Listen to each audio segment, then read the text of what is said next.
Yes,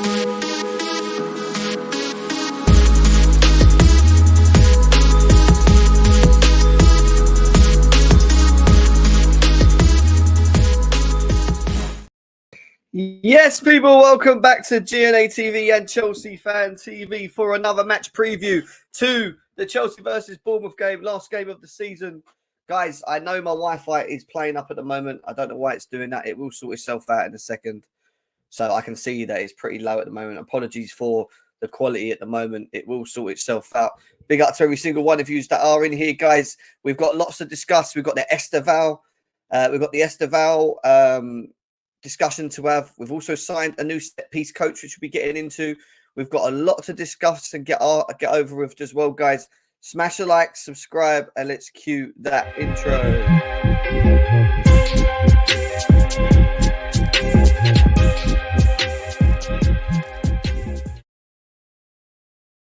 People, welcome back to GNA TV and Chelsea Fan TV for another show, another match preview to the last game of the season as well, which we'll be getting into. Guys, sorry about the quality at the moment. It will sort itself out.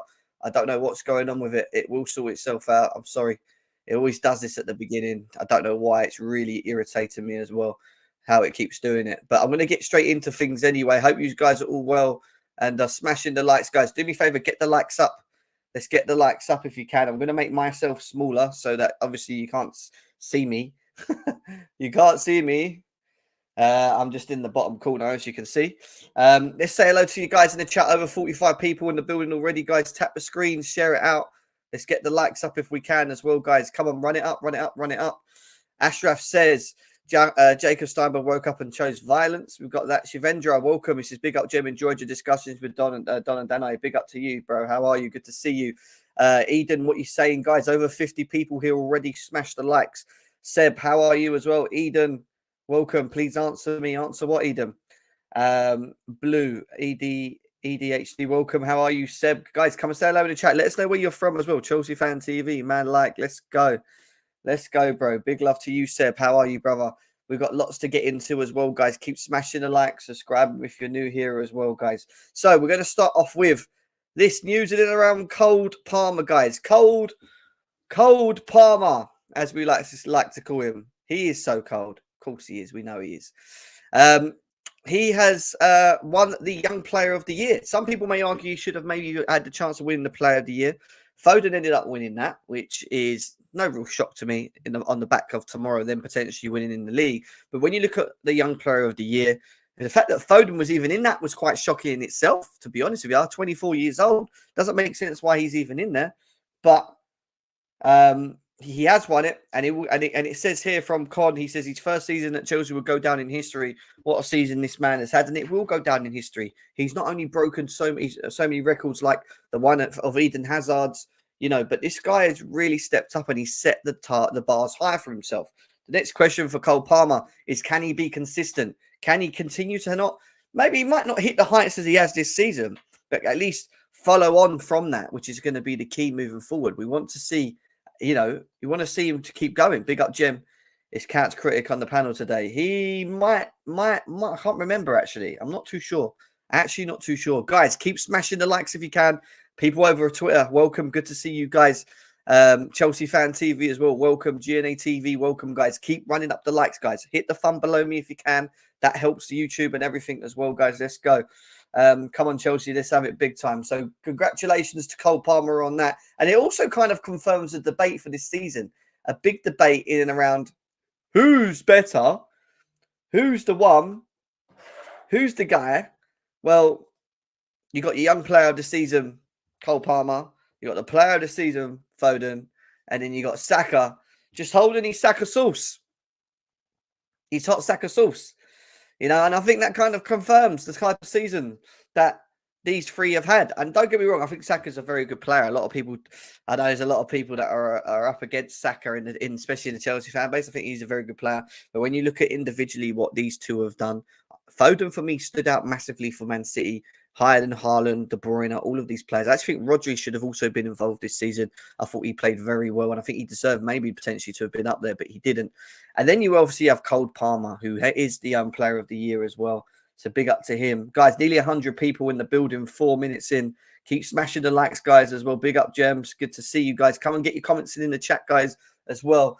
Good luck and congratulations to Cole Palmer on that. We're going to go into comments from Daniel Finkenstein now, guys. Daniel Finkenstein, here we go.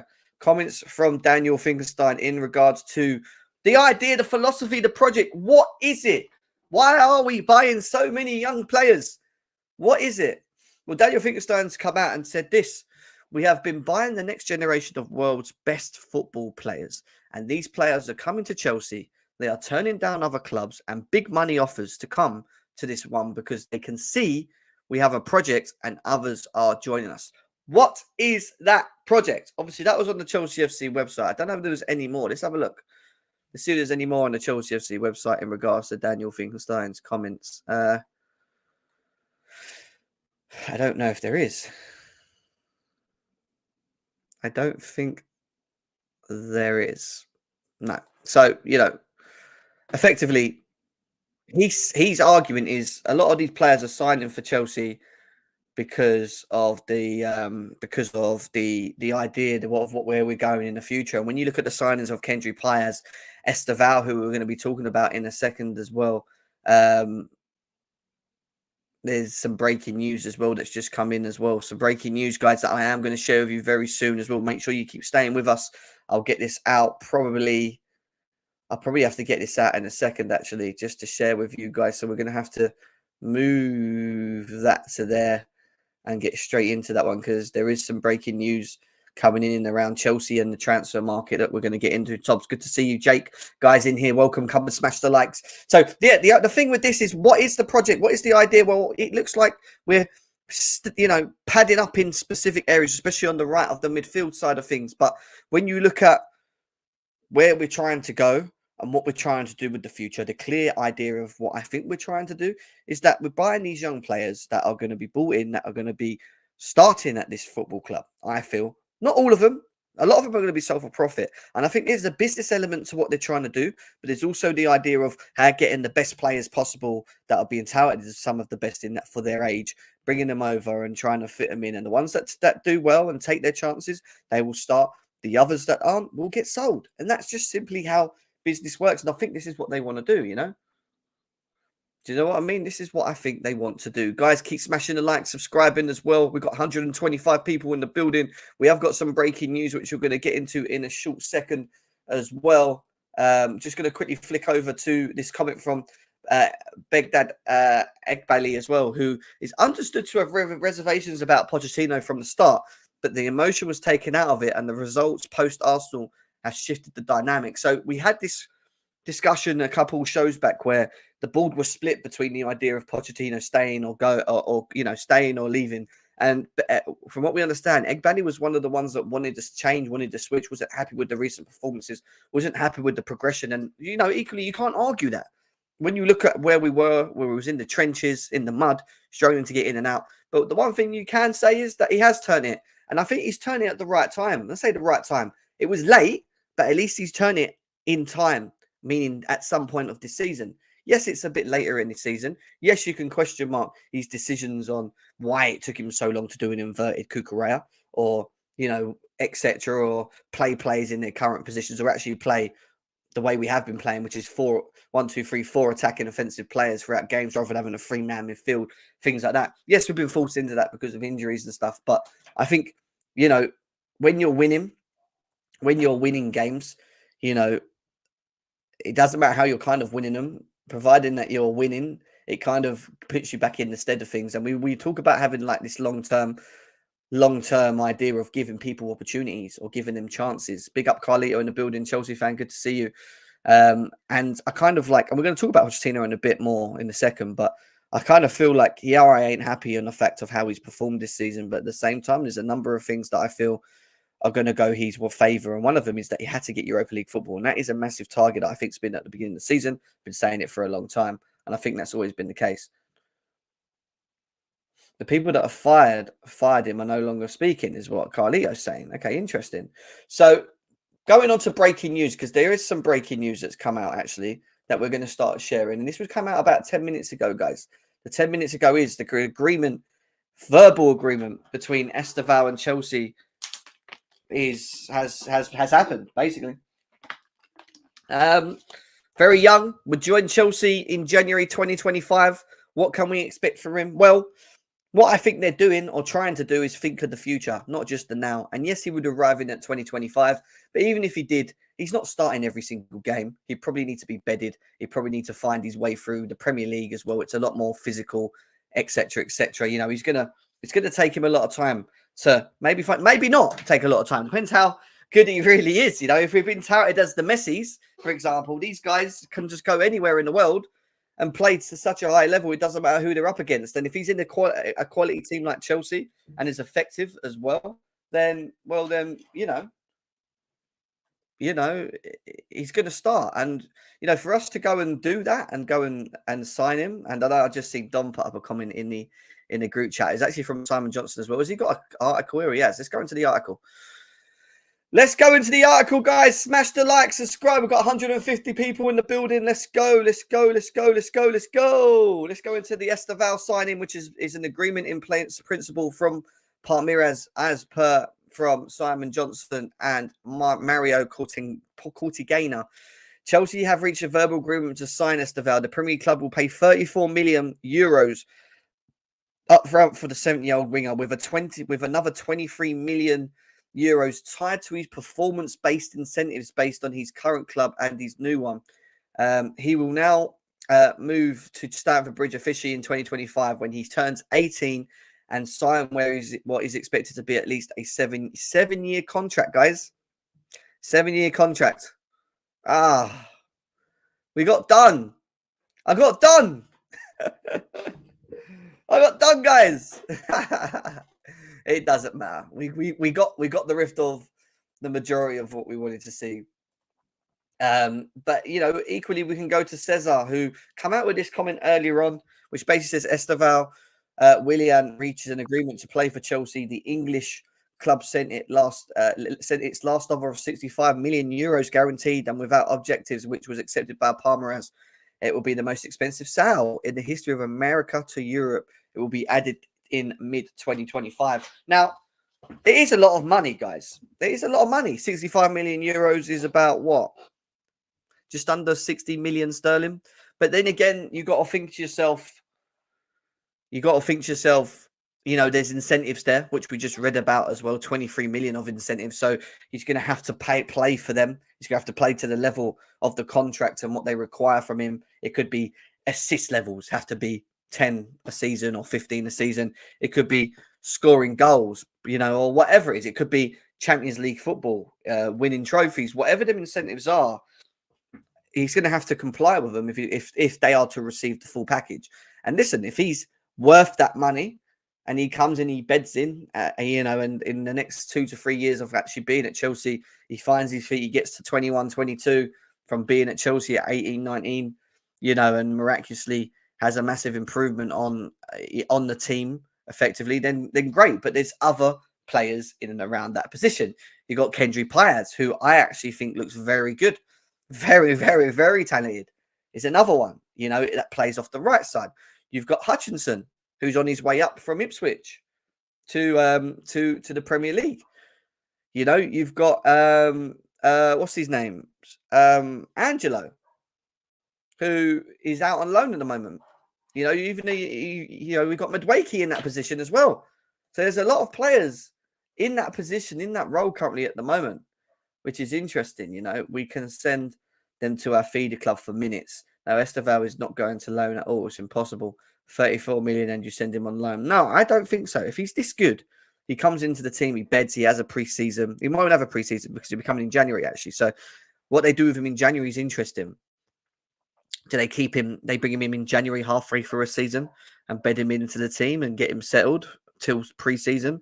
And then from pre-season of summer 2025, he then starts playing with the team and then the coach can evaluate him. Is that what we'll probably do? Most probably that will be the case. We nearly got 200 people in the building, guys. Keep smashing the likes, subscribe if you're new here as well. But, you know, I don't know much about him. I've watched cut parts of him. I've watched a statistical breakdown of him and Kendry Páez, their weaknesses, their strengths. And I like what I see. Equally, he does move like, and Carlito says there, he dribbles like he's on water. Like he's very, very good. And he's dribbling a bit, he's very good. And I get that. The physicality, can he handle it? That would be a question mark. His speed, he's quick. He's not massively quick. He's quick, but he's technically very good. And even Kendry Páez is. But I just feel one of them two, if you're going to bring them both into the team and at the same time, and they're both going to be given an opportunity, you're going to have to try and mold one of them eventually, maybe into a 10 role, because you can't have two. You could have two off the right competing of this level. Don't get me wrong, but these are two supposedly top players that are going to be something in the next 5 to 10 years. So you're going to have to work around trying to find the best out of what you got, We're going to get to that, Nyack, as well. That is one of the next things we're going to get into. So there we go. There's the news into Estevao. There's also something else I want to show you guys. Someone that is doing their job. And when we talk about the board level, is doing their job. And I don't get why he's not even being given sporting director at the moment, because Joe Shields is a big part of why Estevao deal was done and bought over by Ben Jacobs. And listen, Joe Shields is the reason Cole Palmer came to Chelsea. Joe Shields is the reason that Lavia came to Chelsea. Now, the list goes on. I think he was also involved in the Jackson deal to a degree as well. There's a number of deals that have been very good this season for us. I'm not too sure about the Gusto deal. I'm not too sure if he was involved in that. But this guy seems to be doing his job well. Unlike Winstanley and Stewart, who have done okay in parts, but majority of their identity has just been a bit poo. But Joe Shields at the moment, he's doing his thing. He's doing his thing, guys. Pick him up. Let me say this loudly. Poch out. Nyack is still Poch out. That's a good question for the chat. I want everyone in the chat to write either Poch in or Poch out. Poch in or Poch out in the chat, guys. Nearly 200 of you here. Guys over on Twitter as well. If you just want to come over to the YouTube, you can come over on Chelsea Fan TV or GNA TV and watch it from there and write in the comments, guys, as well. You have that option as well. You can come and join us on YouTube if you don't want to watch on Twitter as well. He's the head of scouting. Yeah, that's very good. Give him sporting director, but he's moving. Shields signed Palmer, the best player in England. True. That's very true. Don't worry, we still get Madueke, Cole Palmer, and Omari Hutchinson as well. There's another one as well. A lot of these players are going to be sold, by the way, guys. A lot of them are going to be sold. Bobby says Poch him. Bilal says Poch him. Anonymous says Poch in. I don't care, just win. Fair. Poch out. He's going to stay. Out. Nyack stuck on out. Jamie's saying in, out. We're having a lot of difference of opinions in the chat. I don't know Lavia is good or not. We don't know. I don't know Lavia is good deal or not. He will be. He should be. Poch out. Wow. Hussam, big up to you. Hussam in the building says Poch out as well. Poch out. Clowns thinks the manager is the biggest problem. In. Joe Shields in. Big up, Bobby. Good to see you, bro. Poch in. There's a lot of Poch ins at the moment. Listen, we're going to get into Pochettino in a second, actually. It's something that I want to discuss. But before that, we've got some little more breaking news for you guys. Keep smashing the likes. Nearly 200 people in the building, guys. Keep tapping across all social platforms. Bernardo Cueva leaves Brentford to join Chelsea as a new set-piece coach starting from next season. Now, I am actually glad that they have highlighted this area. I am ecstatic that they've highlighted this area. Because the one thing that we have been very bad at this season is from corners and free kicks. The zonal marking makes no sense. We have our smallest players marking the tallest players of the oppositions, which makes no sense. Our free kick, our defending from free kicks is poor. The organisation from set pieces is poor. Effectively, we're not really that great at scoring goals from corners. We get a couple here and there, but we're quite crap. So overall, whether it's us in the offensive, in the opposition's box trying to score a corner, or if it's defending him, I don't think we're that great. And I'm glad that they've actually analysed that. And said, we need to change that because that ain't good. He wants the furthest manager. Yeah, he does. Poch should have gone to Liverpool. Pochin, you guys would take Josie Fossil football to help the youngsters that were overpriced.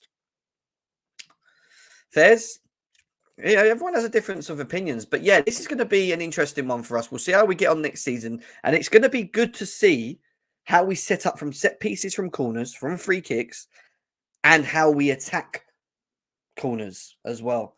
So, I mean, I'm actually happy we've done this. I hope that the person that we've brought in is one that's going to be successful as well at this club, because we're going to need it. Guys, over 200 people in the building. Smash the like, subscribe if you're new as well. We are now going to go over, before we get to Pochettino, we're going to go over to more transfer news for you guys. More transfer news for you guys coming in from this time from Matt Law. And it's about, when I find it, it's about this guy, Conor Gallagher, because there's talks about us still selling players, selling to buy, which I think still needs to be done. I do think we need to sell, not because of PSR rules now, because we've sold assets that have covered that, and I think that makes sense. And we've been told that's been confirmed that Chelsea don't need to sell for the 30th of June, but to buy, and maybe buy to the level that we need to buy. I think we are going to sell specific players that have been in the squad. And Conor Gallagher, who, look, I'll be honest with you, I would like Gallagher to be a part of the team. I'd like him to be off the bench, Joe. I'd like him to be able to come on for 30 minutes, 40 minutes, whatever, in games, not starting games, versatility. You know, he's not bad. He's not bad to have. He reminds me of James Milner. I keep saying it. He just reminds me of James Milner, a player that can do a bit of everything. And it's good to have players like that in your team. You need someone that's versatile. You need someone that works hard, gets stuck in. You know, we go 2-0 up and you just want to kill the game off. Just throw Conor Gallagher on. Just run around like a nutter, winning balls and you know, and doing his thing. Like, listen, he's improved a lot of his game. We can't ignore that. From what it was last season to what it was this season, Pochettino has improved Conor Gallagher. He's better on the ball. He's better on the ball than he was last season. He's work rate, I wouldn't say he's much different, but at least he's using his energy properly. His defensive display is better. His offensive display is not as bad. Even though he scored goals, his offensive play isn't still, you know, that great, in my opinion. But I think he would be a great sub for the team, and I think we do need versatility. And we're going to go into the article about Conor Gallagher now in the interest from... Oh, wrong one. Interest from other clubs. And it goes on to say here that Aston Villa are among the clubs who have shown an interest in Conor Gallagher as he prepares for what could be his Chelsea farewell. Another big reason why Conor Gallagher will not be at Chelsea, and we'll probably see this in the article in a second, is the fact that the owners and the board have not even sat down with Conor Gallagher to agree a contract of any kind anyway. That's another thing. That's another big thing. And this is why I feel he is going. He is going, because the fact that we've left it and there's been no progress in it as well tells me that they're waiting to receive some offers from other clubs for him. Gallagher is in line to captain Chelsea for the final game, which could be his final game as well against Bournemouth as well. There has been no progress between Chelsea and Gallagher over a new contract right here, which has left the door open for clubs to make offers for the midfield when the transfer window opens. Tottenham Hotspur have been off the front of the queue of clubs looking at Gallagher and retain a strong interest as well, with Andy Postecoglou understood to be a big admirer of him. But Telegraph Sport understands Aston Villa, who have qualified for next season's Champions League, have expressed an interest of what will be an important summer for them because they are going into the Champions League. They're going to need to strengthen the squad.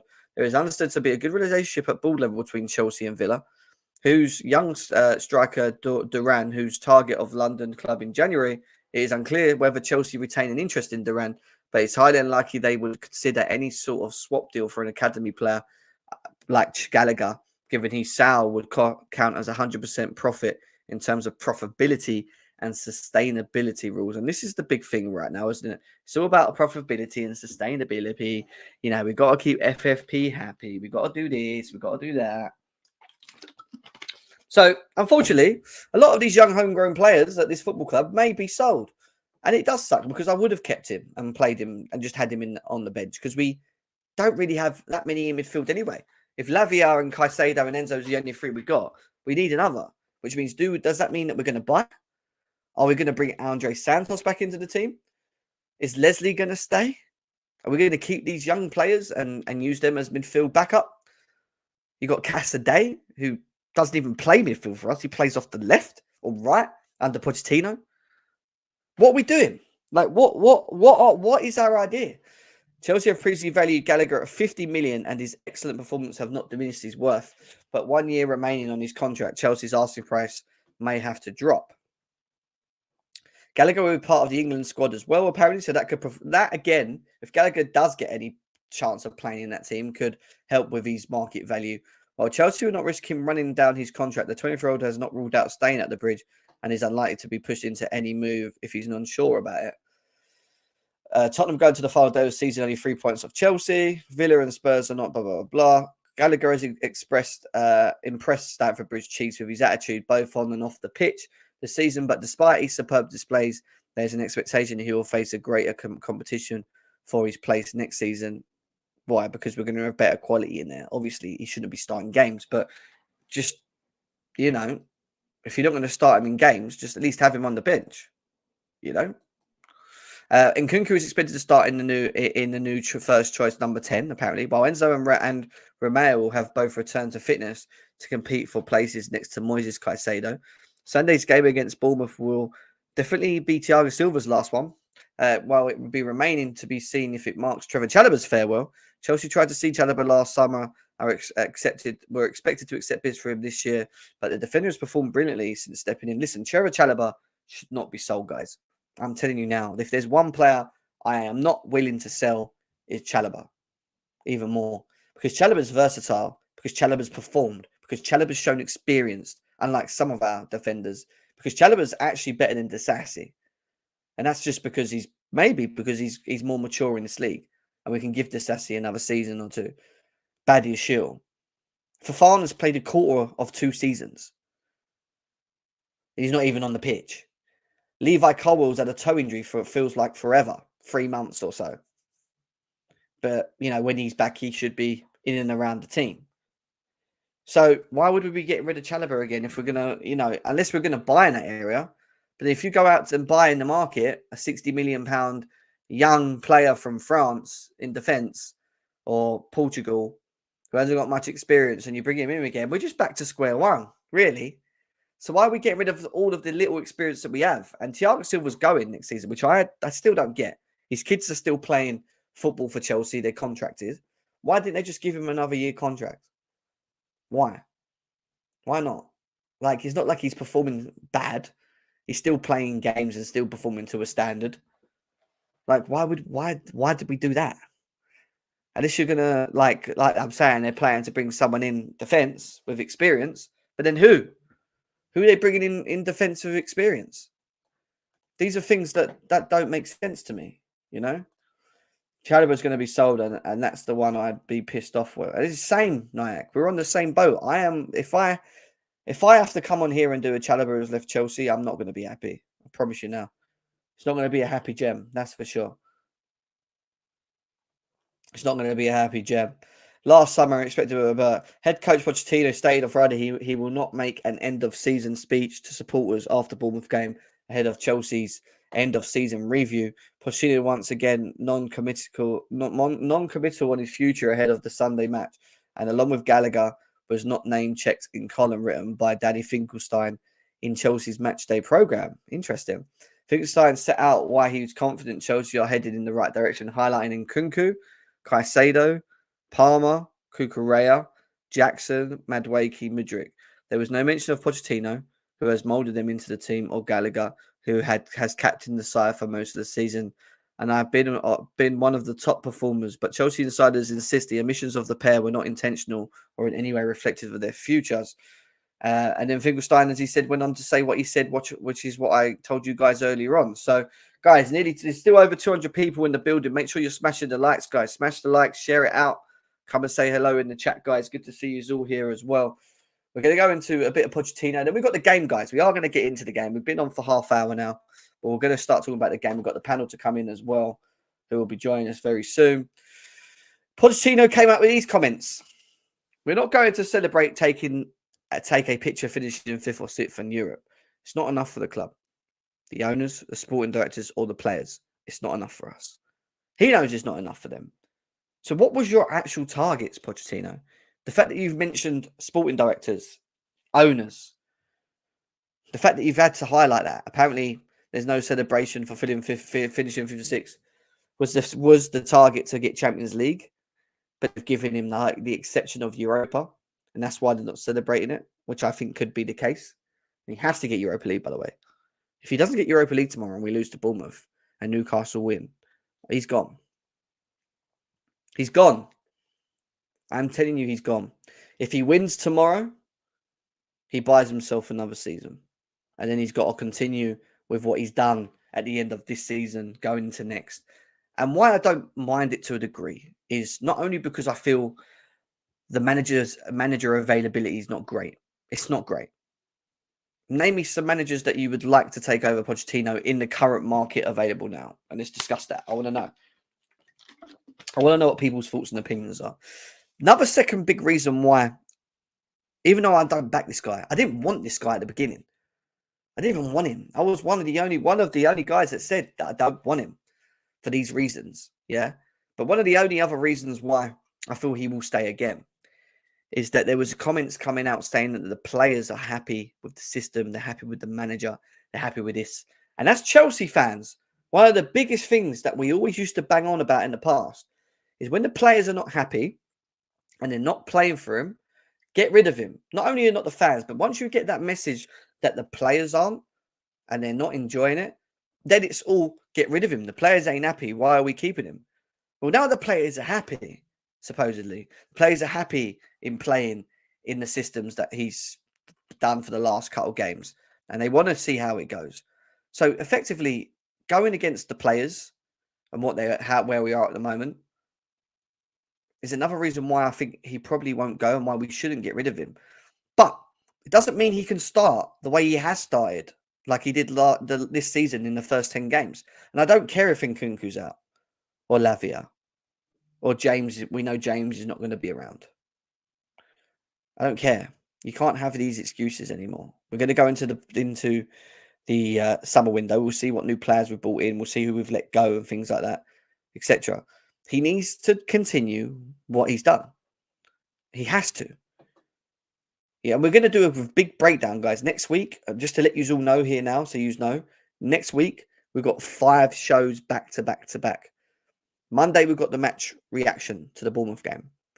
Tuesday, we are doing a breakdown of the season review. Starting Tuesday, we're going to do goalie and defenders. Complete discussion around that area and what we feel. Tier maker, keep them, awful, good, get rid of them, what we're going to do. That. Then we're going to go to the midfield on Wednesday, do the same thing. Talk about the whole midfield, who should stay, who should go, what we should do. Panel in here, constructive. Hassan, welcome. Thursday, we're going to do the forward discussion. All of the forward players. We're going to talk about it. Should we keep him, should we not, etc., etc., etc.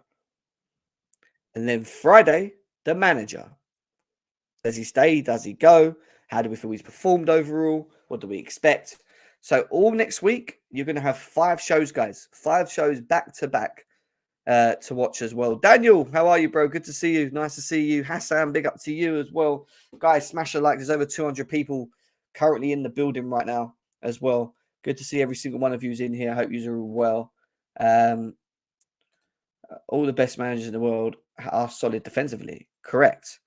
But also, are the players that we currently have board level, Disassi, Badiashile, good enough? This is the other question mark we still have. Yes, the ladies today as well. Big up to them. Hopefully they get it done. But we're going to talk more about that, obviously, at a later stage. One of the things I want to quickly jump onto, which we're going to go into the game now, guys, is Thiago Silva. It is his last game. El Monstro is leaving to say goodbye this weekend before he joins Fluminense in June. But he's really planning to return to Chelsea one day in a different role. He loves the club, the city, and his plan. It's already something concrete in his mind. And people were like, well, what's he doing? Like, what's the situation? What's going on with Thiago Silva? But this is what Thiago Silva's been doing in his spare time, guys. This is what he's been doing.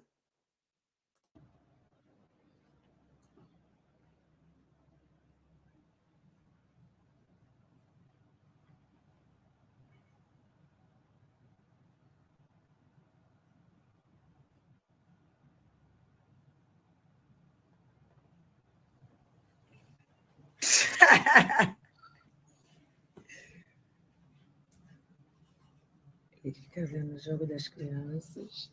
Das crianças não, né? 12 meninas, não tem das crianças. E fica ali. Tem aqui, aí depois vai falar com as crianças. You got it right. He is, by the looks of it, training to become a coach.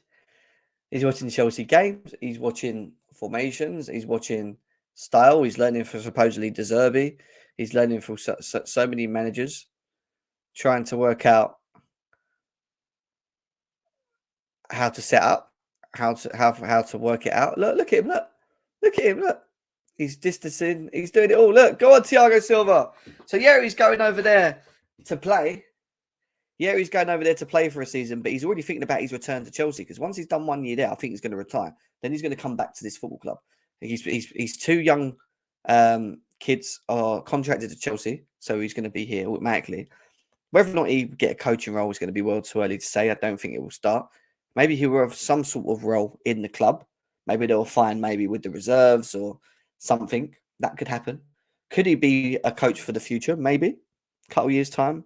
Maybe Chelsea look to take him on when we have Estevao and Payas, all these Brazilian players that we're signing. And then we have this Brazilian manager who can then portray a formation and system and get the best out of them and has that communication and passion. Because the one thing he would have if he was a coach is the passion, the love for the club, the passion, the determination. And we've done the same thing with Lampard. You have to take the player away from the manager. The same thing. Lampard wasn't a good coach.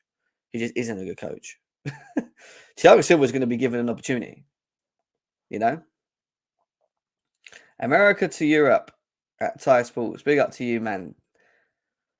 Yeah, we've seen that.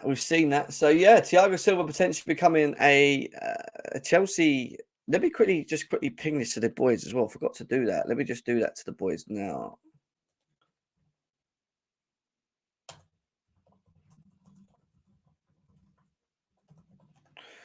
Let's get there in. Let me just quickly do this. I've got to do this. Let me just ping a link in there for them as well, guys. Over 200 people, still over 200 people in the building right now, guys. Good to see every single one of you here across all platforms.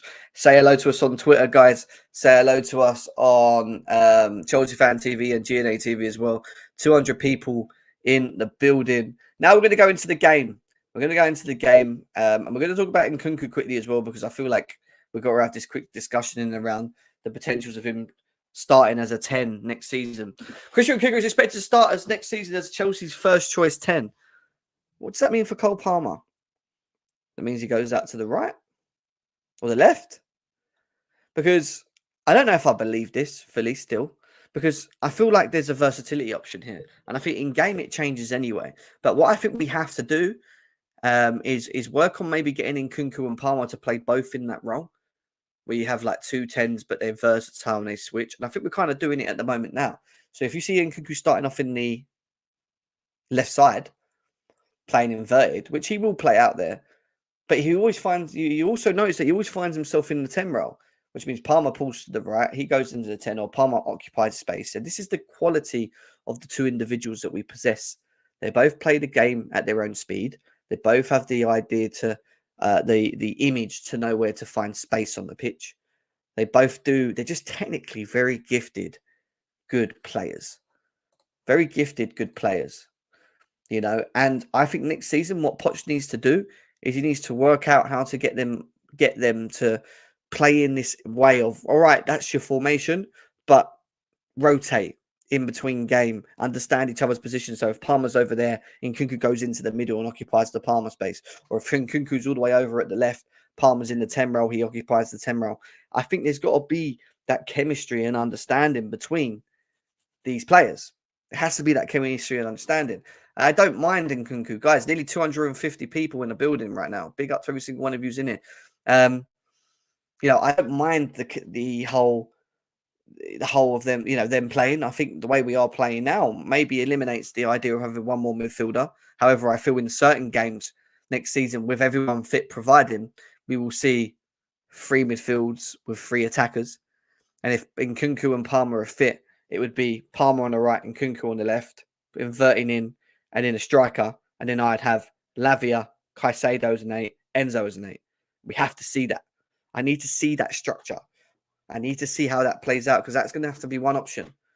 The second option is you lose a midfielder, whether it's Enzo, whether it's Lavia, whoever it is, Caicedo, someone might be injured, whatever. You play 2 as a pivot, and then you have the 3 in front, and you play Palmer, Nkunku, Madueke, striker. Or, and this is where the big if comes, if we sign a striker, and we're going to do it now in a second, I'm going to show you some ways actually because it alleviates. Let's go to this quickly because we're going to do we're going to do a prediction for the game in a second, but I want to just quickly share this with you guys as well. There's options in and around the team that we could play going into next season. This is just next season, guys. It's nothing to do with the game on the weekend. I'm just giving you an idea of things we can do. So say Caicedo's fit and then we're at home at the Bridge. Enzo's fit. Caicedo and Enzo back in the middle together in the pivot. You got Cucurella playing in the inverted role this time, so we get to see Enzo in this inverted Cucurella role, which means Enzo will be further up the pitch next to Palmer, along with Nkunku and Palmer as well. I think I'd love Chalobah to stay, so I'm going to put Chalobah in there because he's my boy. And then you have, I'm going to say Levi Colwill.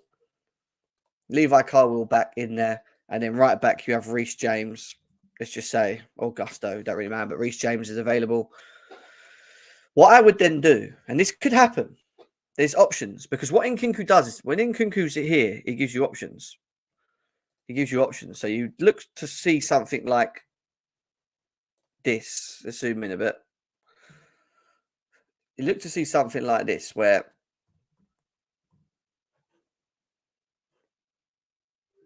come on, Madueke.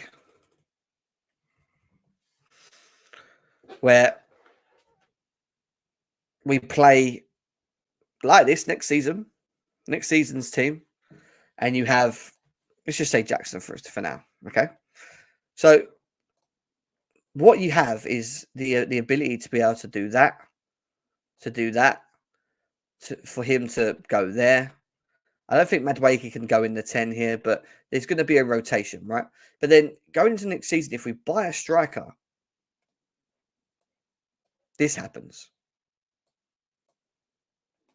And I think you then have Jackson on the left as an inverted playing, Nkunku, Palmer, and then a striker. Let's just say, I don't know, let's go with Gakaires, for example.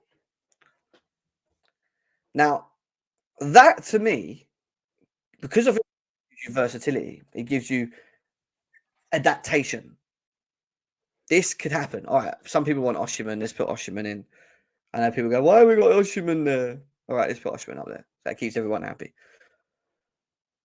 That right there, at home against a mid-block team, someone that's not really going to affect us too much at the other end, because I think defensively that works. Cucurella goes in here. Enzo presses more up here. Jackson's inverted next to here. And Nkunku arriving in the box. Palmer inverted, creating for them. Enzo and Palmer creating for them as well. That's scary. That's scary. But then if we play games where, and this is why Nkunku is important for me, where we have to go to a 4-3-3 because we're playing Arsenal, Man City, Liverpool, then you just do this.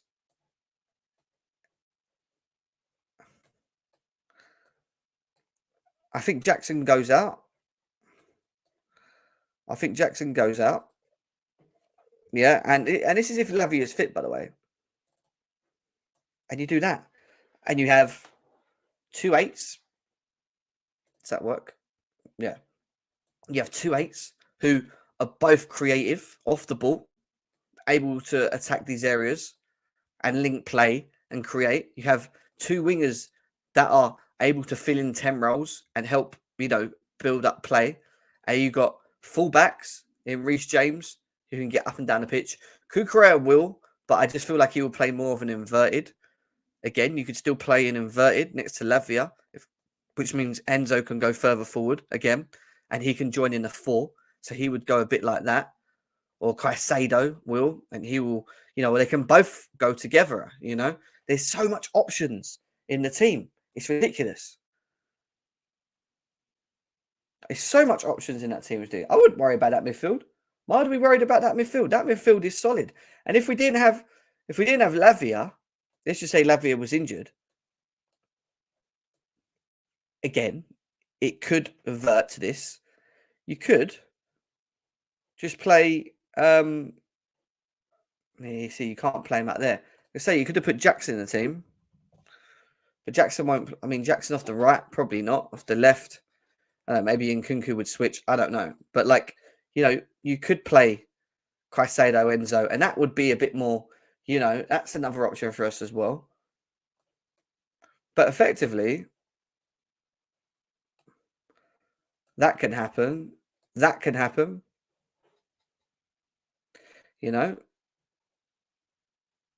That looks awful. so you get what I mean? And Nkunku just gives you this like versatility. He just gives you this versatility. And that's the option that we have options once players are fit and quality options in that, So, we might not even sign a striker. There's a good chance, right, that we don't get Osimhen, we don't get Kakaris, but we get a striker because we need striker. Don't get wrong, we need a striker, but we might not get a striker that's coming in to start. But he might be a striker that's good enough to play games, which means Jackson can play off the left and you can play with I don't know. Let me give you an example. I don't know. What strikers are there? I don't think Watkins is coming Chelsea, by the way. But I don't know. Let's go with Tony, for example. You have that option.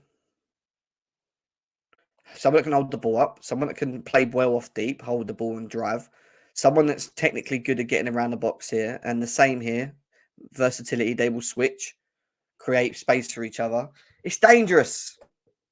We need a striker, but it's not about for me, it's not about signing the most expensive striker.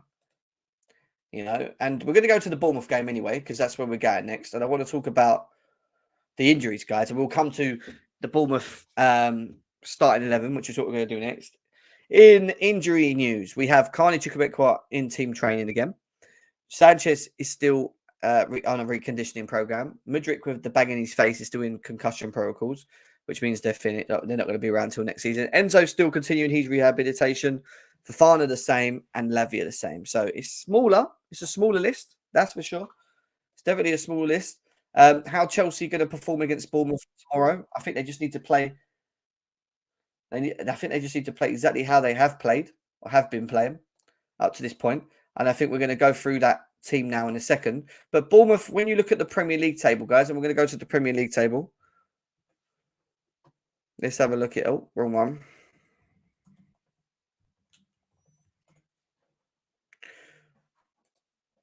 Someone at my door, whoever that is. What are you doing, mate? Get out. Get out. So there's your injuries. We're going to go quickly to the table. So this is the table. Let's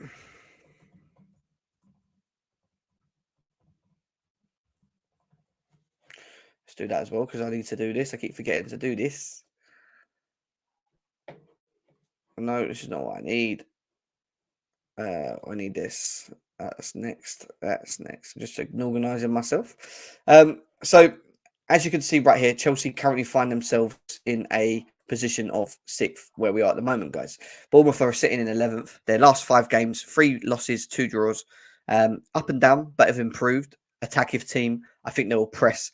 I think they won't give us space. Equally, that could play in our favour if we play how we have been playing recently. No bozo moments, no stupid passing. Just play calm and find the pockets in between to Nkunku, who will find it. Palmer, these guys who will find you space. Get the ball, get up the other end of the pitch and just create and finish. And I think we should beat them on the day. I do. But I think they will score.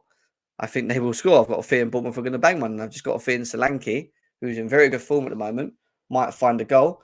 But we're going to need to turn up and we're going to need to win, because on 60 points in 6th, we win, we go straight up. Even if we draw, we stay 6th. Then it's just waiting for the Man City-Man United game. Man United win the FA Cup. If Man United win the FA Cup, that means you know, if Man United win the FA Cup, that means we lose the Europa League position and go into Europa Conference.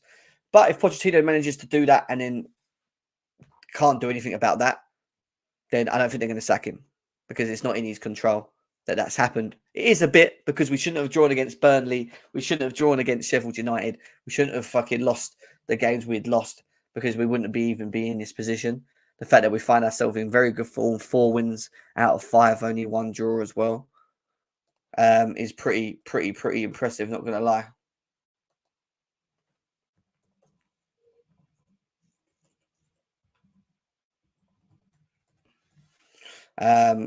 So yeah, it's going to be interesting to see. It's going to be interesting to see where we find ourselves with that. Bournemouth is a dangerous team. Of course they are. They're going to give us problems. Everyone involved in the Premier League said Brighton were the best ranked club. What did we do? Take their whole board. CAA's going in on one. So that's that. And then we're going to look at the head-to-heads. Then we're going to look at the head-to-heads, which is here. And the head-to-head at the moment between Chelsea and Bournemouth, it looks like this, guys. Ignoring the... Oh, let's go to the bottom. Ignoring the away games, because we're not doing that. We're looking at the home games. The last time we played Bournemouth at home, we won 2-0 in December 2022. That is when we had Koulibaly, Kai Havertz and Mason Mount found the goal at home. And then if we go down again. So, yeah, Bournemouth, Chelsea. So that we won there. Back in 2019, we won at home. Sorry, we drew at home there. No, that's away. Sorry, we won at home, but then we lost to them. We lost to them. The last time we lost to Bournemouth was the 14th of December 2019. And then we've since that won. So our overall rate against them, played 13, won 5, drawn 2. That's Bournemouth's rate. I don't know why they're doing it that way. It's the other way around. Why did they show me Bournemouth, bruv?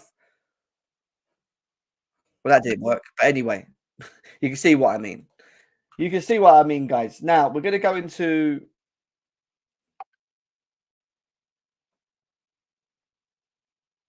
Interesting. Who put that up? Who put that up just now? Before we go into it, there's some news on Estevao. Nizar Kinsella. Let's go Nizar Kinsella for a second. 2 seconds. Something's just come up that I wanted to just check. Hey, they put in... Hey, this is lovely, by the way, guys. Look at this. Look at this. This is a touch. Thiago Silva send-off preparations. We are the shed. They're putting a big Brazilian flag up for the guy. It's going to be emotional, man. It's going to be an emotional game tomorrow for Thiago Silva. It's going to be horrible, man. I am dreading it. This is hurting me as much as when we lost Eden Hazard as well. They're getting the flag ready for Thiago Silva. It's sad, man. It's sad.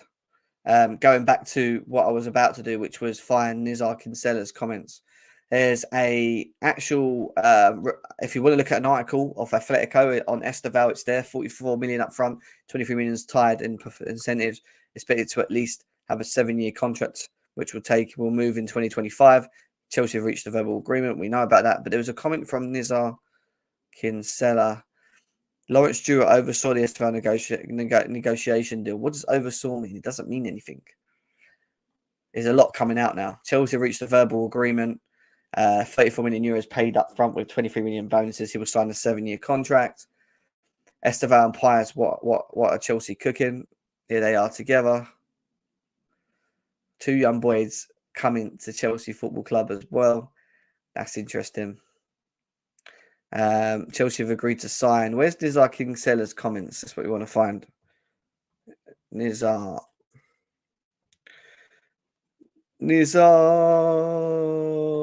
Kinsella. There he is.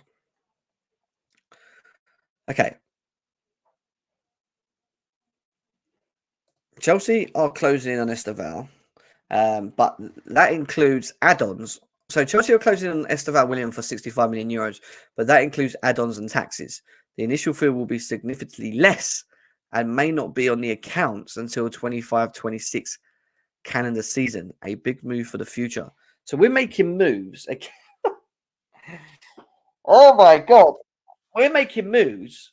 We're making moves on players where on the accounts, this sale won't show until 25, 26. So forget him signing now because he ain't coming till 25.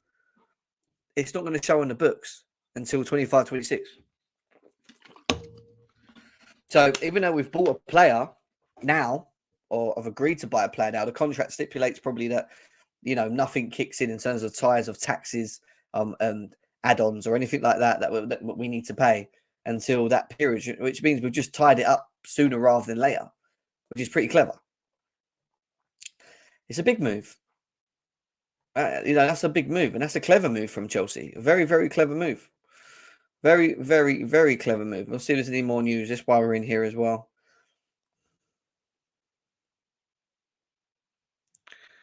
Yeah, Ben Jacobs is sharing it.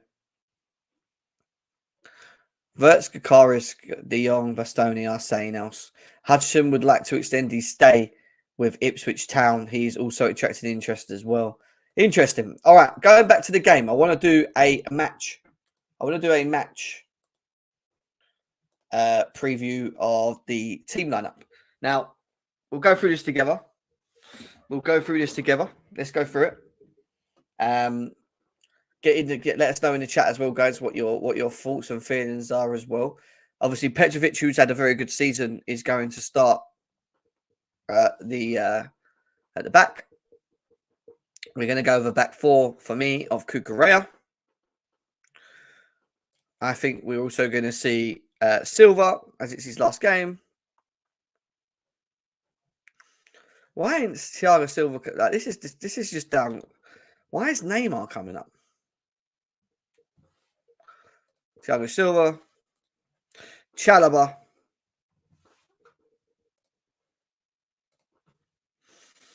and Gusto, who is fit and available.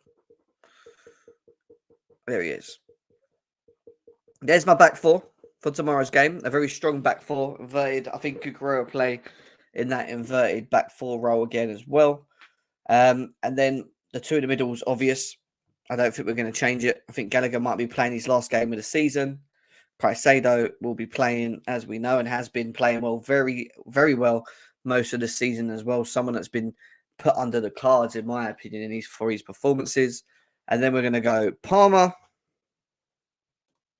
and Kunku. I think will start. He won't play the full game, but I think he will start tomorrow. Madueke, I don't think he'll be dropped. I think Sterling will be on the bench. And Jackson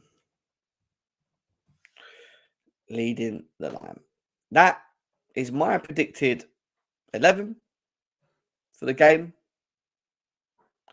That's my predicted 11 for the game tomorrow. I want to know if you guys in the chat agree or disagree with that lineup. Don't underestimate our Paul. We've always had Paul. We've always had Paul.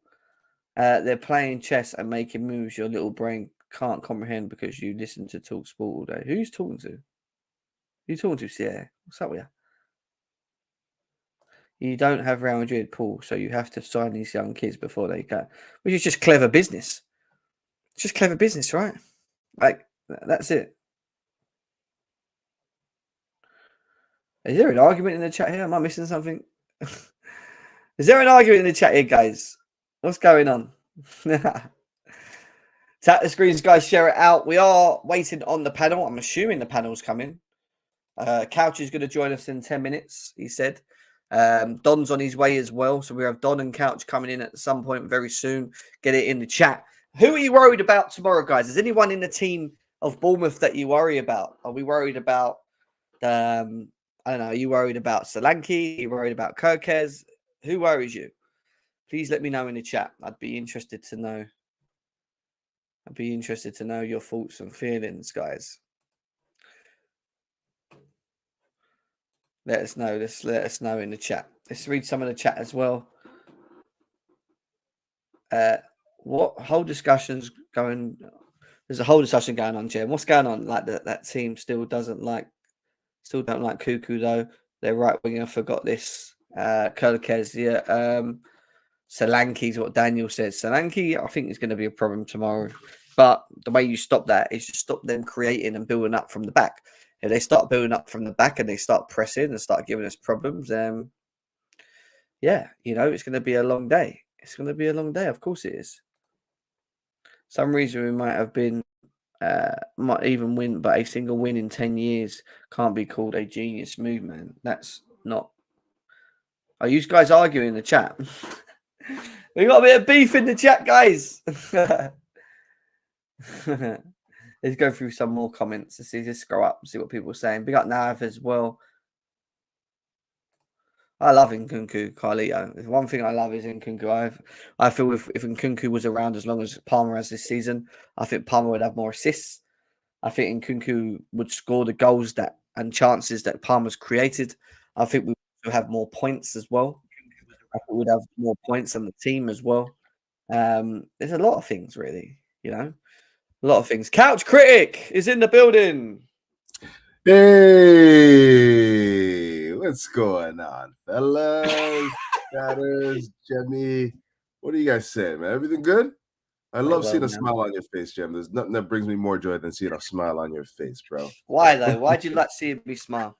Oh, man, it means that we're doing well as a club. You're seeing things that you like. We're in a good position. Look at this. All the doom and gloom from the beginning of the year that I was like, oh, my goodness, we're 12th, we're 10th. What the hell are we doing? Sack the board, sack Pochettino. All these things have just been, put aside right now. And I feel like we've finally gotten to a point where we are unified once again. Supporters, terraces, club, everyone. I say unified because we should always be unified anyway as Chelsea fans. I think there's always going to be difference of opinions on the way we do things. I think that's just fans. I think that's fans again. I think everyone can have their feelings about how they felt earlier in the season, which we know we've had these discussions in the last show about, Poch and his setups or maybe not having the players that he needs to execute what he's doing now, which is fine, and at the same time, I think right now he just needs to continue it, man. And that's the next question, isn't it? Can he continue it and sustain it going into next season? Tomorrow's a big game, Couch, isn't it? Because they're not a push around, are they? They're playing well under this new manager. All right, they've lost the last 2 games, but the one thing I've noticed with them is they press high. They got players that want to win the ball effectively quite, which could work in our favour if we're not having bozo moments on the ball. But what's your thoughts on the game tomorrow for setup and Bournemouth as well? You went deep already. You already got your lineup set up and everything. Wow. Okay. Sorry. No. It's basically you basically set up what I think is going to happen anyway. So yeah. With the exception of maybe Nkunku not being able to go 60, 70 minutes, he might have to. Might have to be like Sterling there, but we'll see. I would rather see him start, but we'll see. It's going to be a difficult match. I don't deny it, unless of course Bournemouth is on the beach right now, which I'm not sure is the case. It's going to be a difficult match. We don't have our favorite referee either, so you got other things to consider as well. Yeah, called fraud tomorrow. Yeah, we just got to make sure we limit him from getting involved in the match if somehow. Do you know what I mean? Just do our job. You know what I mean? Don't do stupid things and silly tackles in the boxes or, Reece James moments or whatever. Do you know what I mean? So, it's important. It's important to keep your heads on, keep your heads cool, and to just play the match. Beat them clean. Big up, Bobby, man. Good to see you, brother. Yeah, just beat them clean and just make sure that we can't leave any doubt. If we leave doubt, I feel like it's going to leave the door open for somebody like Anthony Taylor to, put us in a position where we won't get the result that we need. So, let's just hope that we can do that and, continue on the good run of form that we are in. I mean, even with that said, I don't know if the result, if we win tomorrow, win out, it doesn't necessarily put us in a Europa League position because we still have to worry about whether or not. Yeah. And the fact that they missed out is going to have them turned up for that game against Man City. Yeah. And, Man City, if they win the league, will probably just be on the beach, be like, whatever, we can smack these guys around. I don't anticipate Pep being that sort of a manager where he won't have this team up for a fight to win another trophy, especially keep their rivals, away from, a position where, it's pretty much desired right now where they can be in Europa League. But at the same time, we just never know what team's going to turn up. United, in a lot of ways, are similar to us in that from week to week, you just don't know who's going to show up, and they got like some crazy luck, like in situations where you feel like they should be losing handily, they find a way to find like a late result here and whatnot. So that will be a tricky match, and doesn't really guarantee that even if we win tomorrow, that we get Europa League. But we are in a position where we can at least, be in the conversation for it, which is, I don't know if that's enough to keep Poch in his job, to be honest, but it is, I don't know, it's kind of where I thought that we would be anyways. I hear you. What are your thoughts on, obviously, the game, the setup? We kind of expecting all this as well. Obviously, we expected to still win the game and stuff, but I don't know if you was listening to the show earlier. Don's coming on in a second as well. We were talking about, I want to get your thoughts on the Gallagher news more than anything, actually. It seems like Aston Villa are interested. Obviously, they've got Champions League next season as well. Tottenham are still very interested in him, and it seems like, obviously, we've not even spoke to him about contracts. We've not even spoke to him about even offering him anything, which gives me an indication that maybe we just looking and waiting for clubs to come in and put offers in for him, for the fact that we've not offered him anything. What's your thoughts on the facts of Gallagher maybe playing his last game tomorrow for Chelsea? First of all, where was that? I didn't see that. So who reported that? Because I don't know. I really don't know. I feel like Gallagher is an evergreen, man. Like, he's a guy that's always ready to play. Like, he's not the most technically sound. He's not the most, he's not the guy that I want in the number 10 position. That's for sure. But to be honest with you, like, he's consistently healthy. So it's a Matt Law thing, yeah. Well, yeah, there's no progress between. Well, this is obvious because from what we understand, it's just been nothing in terms of contract. Because even Fabrizio Romano or Ornstein's not even said anything about it. So, over the new contract, and which has left the door open for clubs that are interested. Aston Villa and Tottenham are one of them. But the big thing here in all of this is that he's not been offered. They've not even discussed the new contract. That could be just because they're also waiting to see where we are, how he's performed as well before they think about it. They might even sort it out after the season.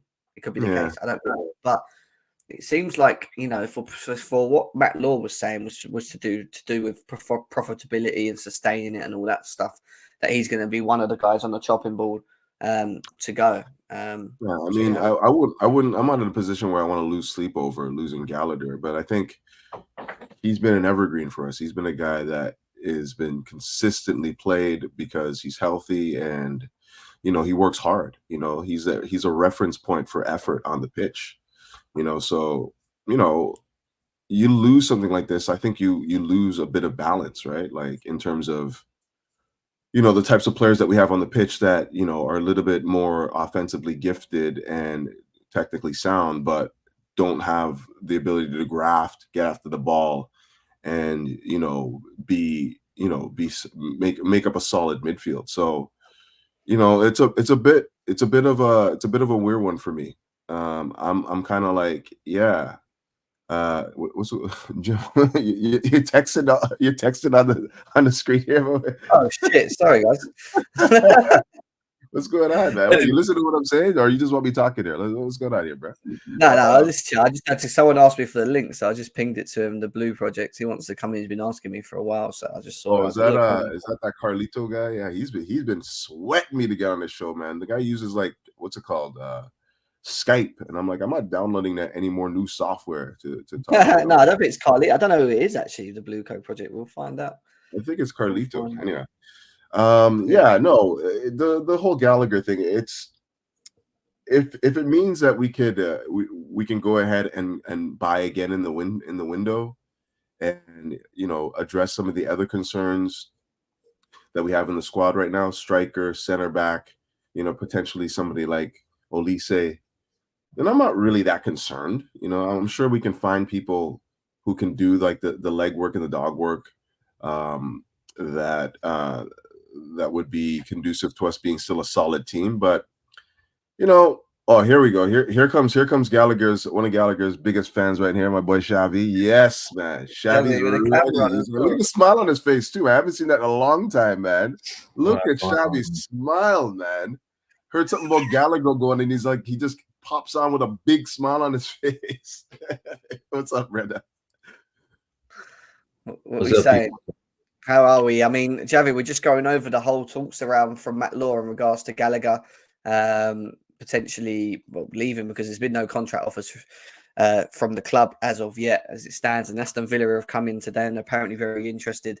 Tottenham are still very interested. I mean, how do you feel about the potentials of Gallagher leaving the club? I'm devastated, bro.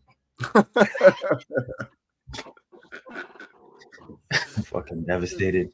He just gets what it means to be Chelsea, and we don't have a lot of players like that. You know what I mean? Nah, I'm joking. That is a good point. That is a good point, though. That you did say something there. To be honest, like he's not. I know I don't personally like that type of player. I'm gonna be like totally honest, but I get why people want him. But I just feel like we can do better. You know what I mean? We can.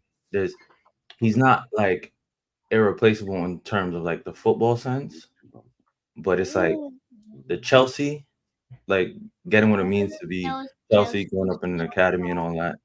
But yeah, I just feel, I'm not gonna lie, I don't really care for it as long as we get a better replacement. That's my problem. So it's like, are we upgrading on that position? You know what I mean? I've heard today from Nyack. Everyone's like, listen, my views are this on him. I think we should keep him. I think he should be a bench player. I think he'd be. I keep saying he reminds me of like the James Milner option. You know, like someone that can just come on and do 30 minutes running around. You know, you don't want to have Enzo Caicedo or even Lavia playing every game as the free. You're going to need people with legs in certain games, and I think him coming in. And when we're maybe 1 or 2-0 up and just killing games off and helping us get across the line, I don't mind that because that's what he does, you know. And I think you need that still. And I do agree, he does have that passion for Chelsea, and he you know, you can see it. You know, he wants to be here and stuff. And it's just not he's just not as talented as the others that are around him. But what he does have is something that I think a lot of you know, like when you're going to challenge and you're going on to push and you want to have like, you know, depth in the team, he's one of them players that is so versatile. Like you should just have, because they will help in periods of seasons when we're maybe fatiguing in areas of midfield and things like that. So I'm not a big fan of Gallagher. He shouldn't be playing every game. No way. He shouldn't even be our captain, in my opinion. King of Chelsea. But at the end of the day, I would prefer to have him as a sub and in the team than selling him on to Aston Villa, where he will probably start, I think, and they'll be playing Champions League football next season. Hey, Jim, how you doing, buddy? I'm all right. How are you? Who is that? Oh, it's Carlito. I knew it was Carlito. Oh, by the way, Couch Critic. So before I even continue, Couch Critic, you have to come on my podcast. You are one of the best voices Chelsea has, Couch Critic. I'm telling you, man, you are brilliant with your YouTube stuff. I love your stuff. Respect. He's good. If you did anything but Skype, I would have been on ages ago. Dude, you're killing me, Smalls. You're killing me.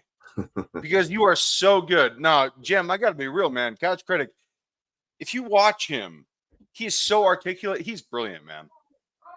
He is. He's good. This is why he's on here. Oh, I hear you, brother. And thank you for allowing me on, man. No worries, I watch your stuff all the time. And yeah. I'm hip to some of your friends, Chelsea Fan TV, Alex and Charlie and all those guys. So what's the topic for discussion? What we're doing, baby? We're talking about Gallagher at the moment. What's your thoughts on him potentially leaving the club and going to maybe Aston Villa or Spurs and that? Like, how do you feel about the potentials of that? Well, I don't know if you watched my Twitter feed for a while. I'm sure you haven't. That's okay. I don't think Conor Gallagher is the player for the future at Chelsea. I think that he is technically deficient. And although he works hard, that doesn't mean that he works smart, because there's a profound disparity between the two, working hard and working smart. It doesn't paper over the fact that I don't think his touch is very good. And if you really want to have a midfielder that defines the next era that we're about to go into, I don't think it's Connor. Yeah, I think that he tries hard. And you know what, man? I'm never gonna slate a guy that gives a shit, that fucking cares. But Jim, I gotta be real, bro.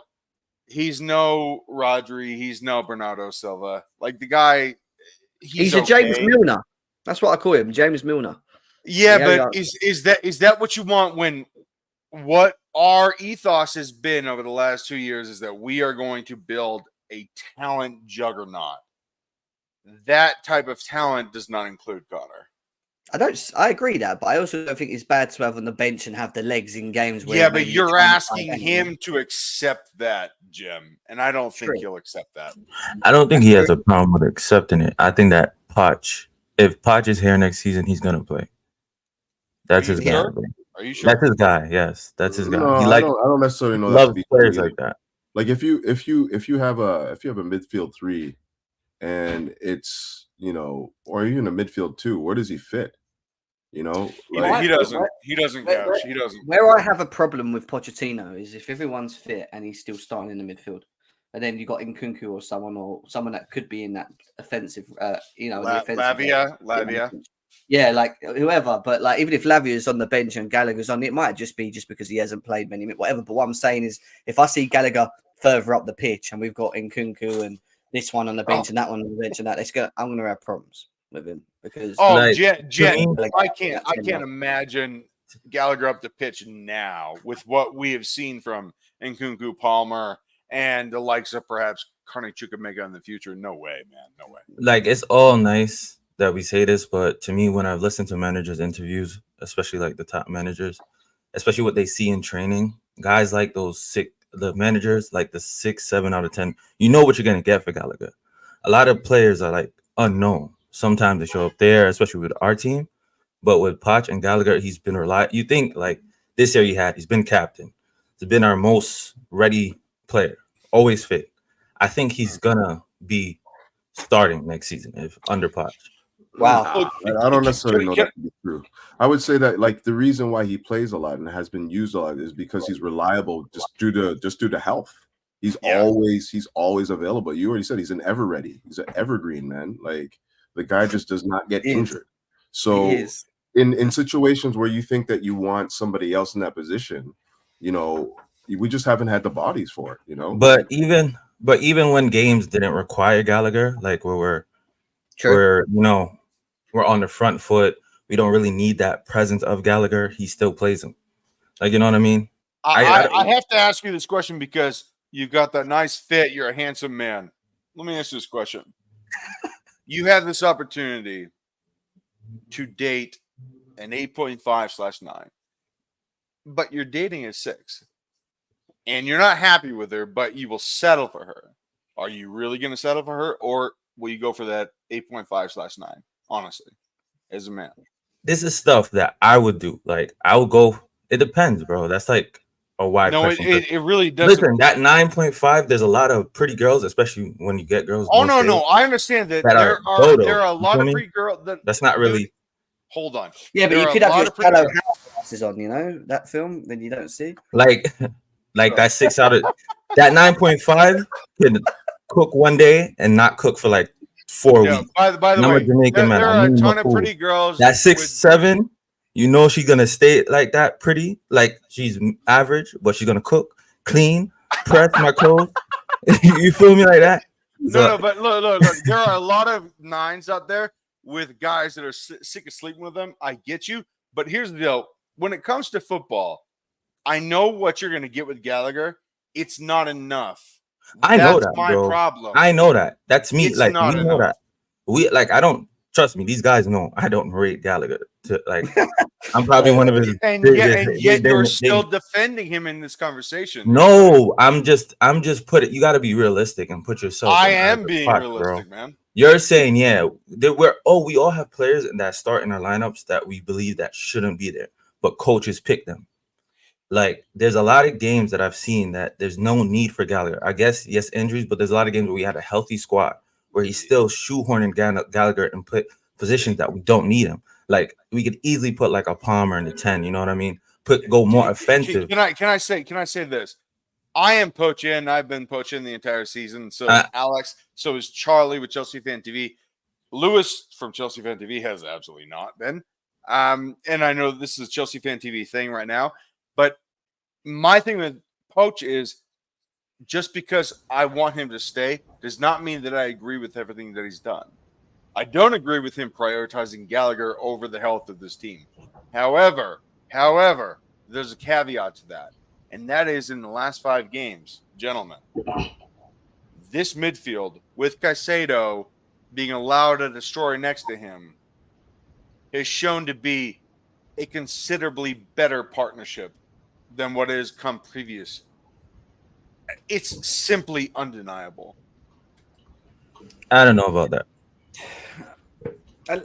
Yeah, look, I think the real turning point was the inverted Cucurella decision, and that's helped massively in Caicedo being able to express to be further up the pitch. And the one thing I've noticed with Caicedo's game more so is that he's further forward, but he's also playing balls that we'd even expect Enzo to do with the little ones over the tops and left, right, through the middle, and that shows that he has the eye and the range to be able to even do that at a further forward period. So yeah, I agree. I think we do need to find someone I don't think we can always use the inverted role. I think we can use it as an option in games, but we do need to have someone that can sit, that's why Lavia is here, but someone that can actually sit so that Caicedo can express, Yes, so, Jem, this is what I'm seeing.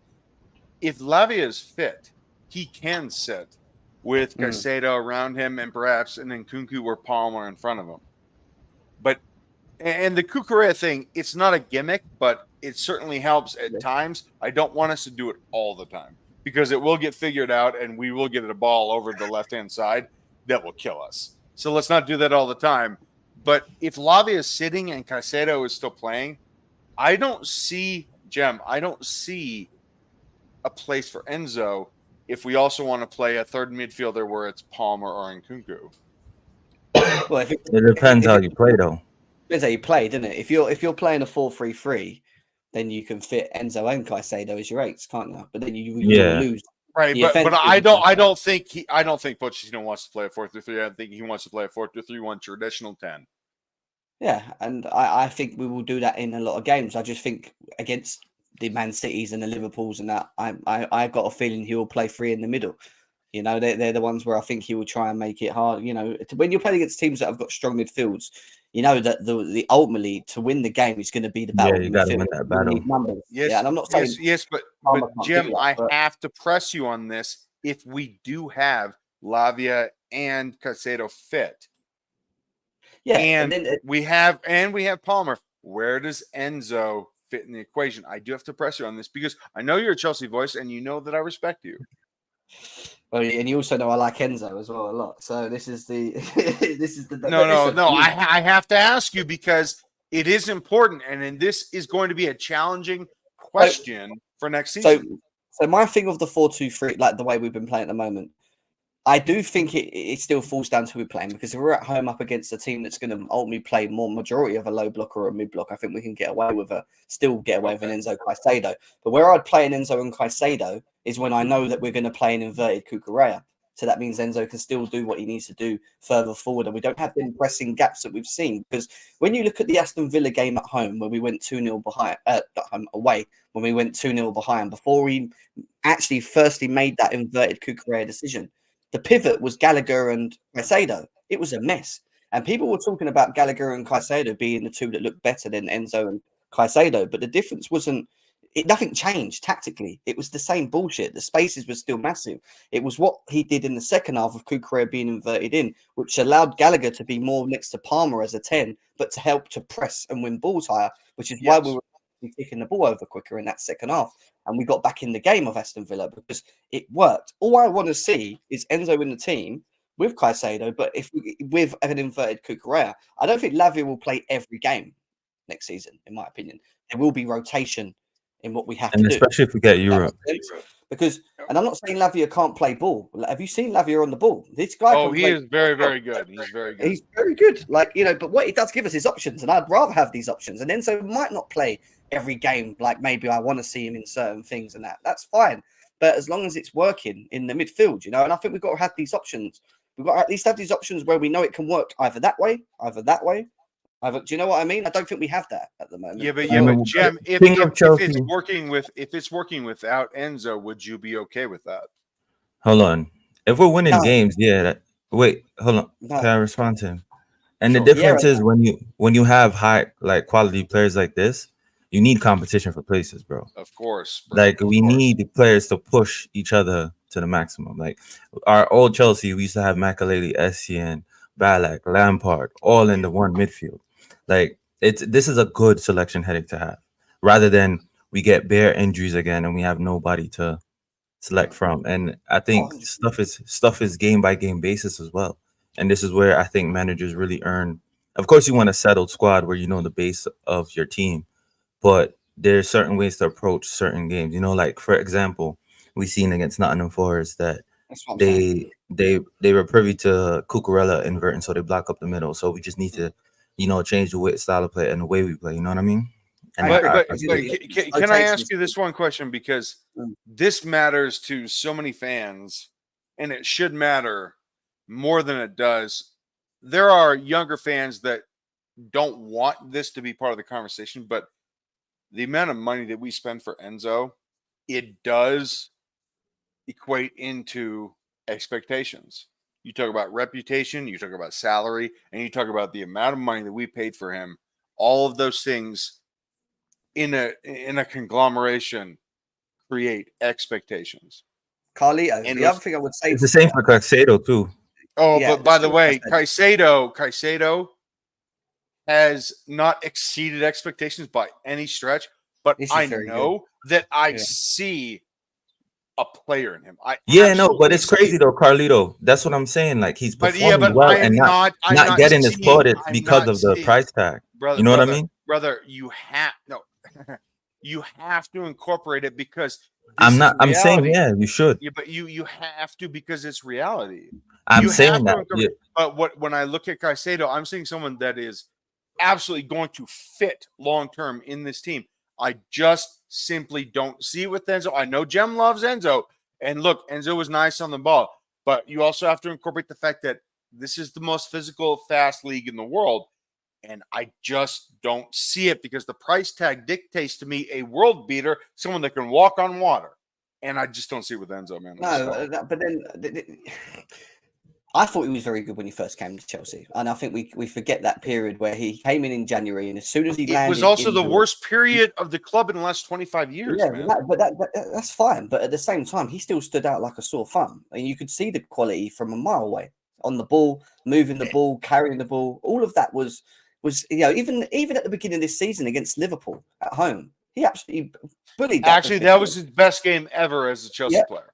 Yeah, and that was an amazing performance, but we can't ignore he's been carrying an injury. We just can't, because that him having injections and having to try and move around in a midfield position is not going to help him. Equally, his performances haven't been good enough this season. He has been under par, but to not get the best out of what I've seen already in Enzo Fernandez is not good for Chelsea, in my opinion. I think we could be even better with his qualities being shown in the team rather than it not. It's not like we're having like the thing with Gallagher, because we know he hasn't got. Gallagher's good off the ball, he works hard, but we know he hasn't got the quality to be effective. Doesn't have the quality. Enzo's different. Enzo, I know if you get him in the team, flowing with Nkunku, Palmer, a striker, or whoever, whatever around it, he's just going to flourish, man. But Jim, you're still talking about a midfield dynamic that doesn't include him, because this is mathematically impossible for you to want this with Enzo while also incorporate all the players that you love. Nkunku, Cole Palmer, one of the best players, young players I've ever seen. Brilliant. Jackson, who, by the way, will always start even if he's striker or left wing. You're talking about mathematically impossibilities with Enzo. I just don't see it, man. The thing is, though, Carlito, you say that, but then the thing is, bro, listen, the fact that we've got these players, it allows us to be a little bit flexible depending on who we're playing. Of course. I just said the same shit like 10 minutes ago, bro. Yeah, bro, literally, bro. If we're facing, I don't know, a Man City, for example, we want to play a 4-3-3. You can play a Caicedo, Enzo 2-8, Lavia as a 6. If you want to play a 4-2-3-1, you can play Nkunku in the 10, Palmer in the 10, Carney in the 10. You can even change the formation at half time. You can change it in the second half. bro, it makes the team unpredictable. At the end of the day, we've got a lot of fragile players, bro. People need to be rotated. Obviously for me, I want to see a similar sort of lineup every week. But if we need to make a tweak here and there with 1 or 2 players, but then the players that are coming in are still doing what they need to do and understand the role that they need to play, so be it, bro. Pep roulette's a thing, brother. When it comes to picking Man City, hold on, Carlito, bro. Yeah. When it comes to picking Man City players for my FPL, sometimes I struggle because it's not every game you see Foden starting. Even this season, we've seen KDB not starting every single game. There's only a few players that start week in, week out for Man City. Your Rodris, your Haalands. But certain man, bro, they get rotated, and it's the same sort of thing. Like, I look at how Chelsea's being built right now, and I honestly think we're trying to take a leaf out of Man City's book. We're building basically 2 teams, an A team and a B team. Yeah, and that A team is such a good point. It's such a good point. Everybody, what you just said is such a good point. We want 2 players for every position, right? And it's not even A and B. We want 2 competitive players for each position. But it's such a good point because I've always thought this, probably since Sarri left, that Chelsea is trying to build the Man City model of 2 players for each position. We have it with the right back, right? Nkunku on the left with Mudryk, I think that we have that too. But what you're talking about with the midfield, you're talking about 3 positions, and I hear Jim and you and a bunch of other guys talking about 8 players, and I just don't see all of those 8 players in 3 positions because Cole Palmer or Nkunku are going to start at that attacking midfield position. So you've got 2 other positions, and I absolutely believe that Romeo Lavia, on his day, when he's fit, will be that D mid. So Caicedo's going to be that other guy. It's just how I see it. But that's what we're saying. We don't always have to play that system. Yeah, but in the biggest games, bro. In the biggest games, hold on. We against Man City, right? We had a midfield trio of Gallagher, Caicedo, and Enzo. That one at City up until about 70 minutes. I mean, we had an effective game plan. Enzo was defending all the stuff that you can do while making line breaking passes, while releasing players out on the width, and doing what he does. We actually played Gallagher on the wing that game, Xavi. Exactly. So, and then he's marking out Rodri. So it's like we're not saying these guys have to start damn near every game, but it's the rotation of these guys. You know what I mean? There's certain situation applies to certain games, like games where we don't need. We already have Caicedo, and like say a team's coming to sit and park up at the bridge, right? We don't need to go too defensive. We have like Enzo. And we don't need both, Lavia and Caicedo most of the time, even though I'll play them and not use Gallagher. But we can go a bit more attacking against Brentford, you know what I mean? But against some teams that we kind of need to play, pragmatic, or we need to have a certain game plan, then we rotate for that specific team. You get me?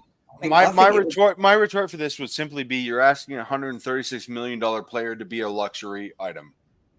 No, and I simply can't abide by that. That's unfortunate, but that's what he is, though. People need to understand that not every single player. Dude, that is tough to swallow.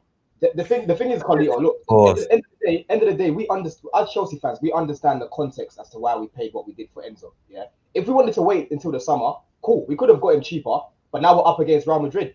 Now we're up against Man City. Now we're up against Liverpool. Don't forget, we didn't make Europe. Right, we didn't make Champions League, so that would have been a struggle to try and persuade him to come when all these other clubs are offering him a better opportunity at this moment in time. Wait, he would ball in Man City, by the way. Right? He would ball in Man City. He would have gone somewhere else. And people need to understand that not every single player works in chaos, bro. If Enzo's a system player, that's fine. We've got bread, bro. We've got money to spend. Yeah, and we just need to make sure that we're building our team around players like Enzo, not players like Gallagher. Because Gallagher, like you lot. Oh no! I think we're building a team around players like Caicedo and Palmer, man. Yeah, Caicedo, Palmer, Enzo, all of these guys. That's the sort of level in terms of ability on the ball. Yeah, but I gotta be real with you, man. I gotta be real with you. Would you rather have Lavia when fit playing in the position that I want him to, and that I'm sure ownership and the manager wants him to? Would you rather that with Caicedo and an attacking mid, or that with one alone? Would you choose Enzo over Caicedo? Because I'm not doing that. Absolutely not. I've already said though, if we're starting Lavia we have to play a 4-3-3, in my opinion. That means you play Caicedo. Yeah. It's by the way, what he's talking about is a holding mid with two guys in front. By the way, neither one of them are attacking mids. They are simply sitting in front of him.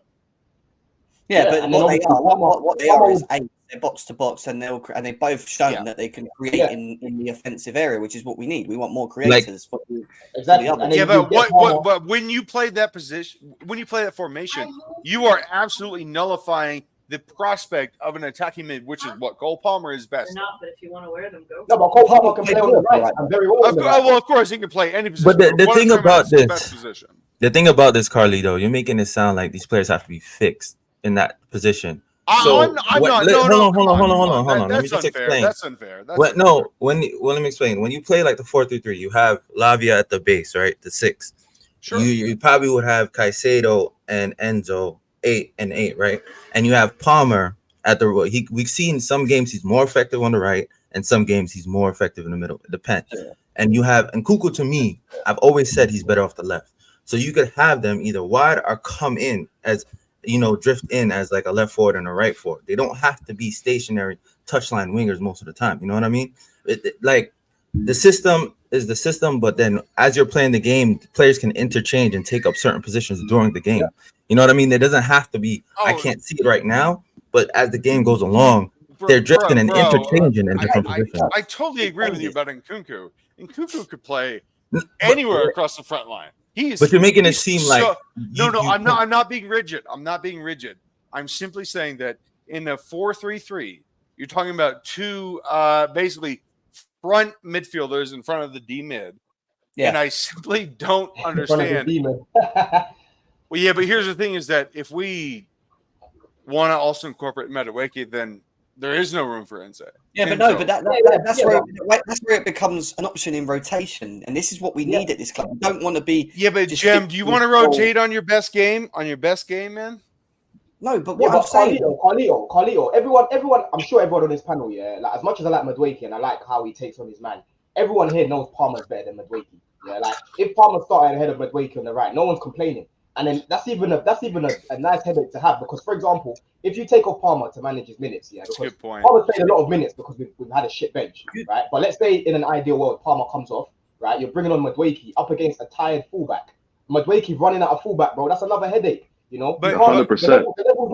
The level's not gonna be like, Palmer comes off and it's down here. Like Madueke coming on is still gonna be good enough to hold. Can I introduce something into the situation that you guys have not considered? And that is, if we sign a striker, we will have the best left wing in England in Nicholas Jackson. Because there are fans in this Chelsea fan base that shit on Nicholas Jackson. Whereas I'm looking at a guy that is one of the most, and let me finish. This is one of the most irrepressible, fast, unguardable players in English football. I know he doesn't finish as well as everybody wants him to, but if you watch him with the ball, he is a brilliant footballer. And I am tired of people saying that he sucks because he doesn't. Well, move your car. And if we sign a striker, Nicholas Jackson is going to play left wing for Chelsea. There's no way he's not going to play. I think again, it just listen. Nicholas Jackson's strengths is in a deeper position for me. It's the receive the ball, turning, carrying the ball, linking play, helping. Good, Jim. Don't you think he's good? Very good from that. What lets him down, which is maybe not his fault, maybe where he's still young and that. It's just when he's in and around the box. It's that instinct of being a killer striker, like finishing your chances, where to position yourself. You want to draw another picture on the back? He's just not good at doing it. Yo, couch, your mic. Yeah, it's just life right now, bro. It's just life. I know. That's why. Right now, like, what do I really?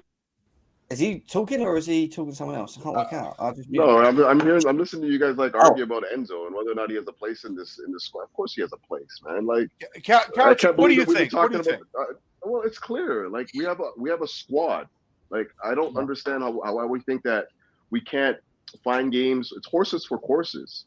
Like when you think about the strongest Chelsea teams that we've had two players that were international stars at each position. We haven't had that in so long. We've been so starved for that for so long that we, 100%. we've been so starved for that for so long. We forgot what it feels like to have an actual squad, an actual squad of players that are fantastic from 1 to 11, from 12 to 24. It's just the nature of things. We want that. This is exactly look at the Reece James situation. Let me just add to that as well, yeah. And one thing, Carlito, that you need to understand, like for me, I think the biggest concern when you've got a big squad is, a lack of rotation. And obviously some players coming out disgruntled because they're not getting enough game time. You're always going to get that. But if you're in a winning team like a Man City, bro, how often do you ever hear anyone complaining about lack of game time, bro? Mahrez would never complain. Foden would never complain. Bernardo Silva, if he doesn't start, you'll never complain. Because you know that when it's time for you to come and do your thing, you're going to get called up on. And you know that you're going to end up with trophies at the end because the squad is strong. Do you know what I'm saying? So that's where we need to make sure, yeah, that we're using the squad adequately.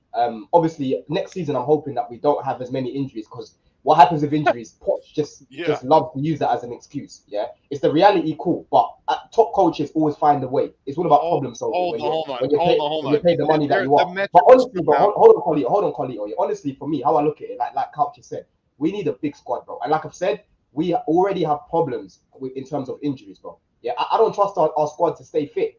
And Kuku right now, yes, he looks great on paper, but do we know if he's going to stay fit all season? I highly doubt it. Enzo, what if he comes back and then he has the same problem with his hernia?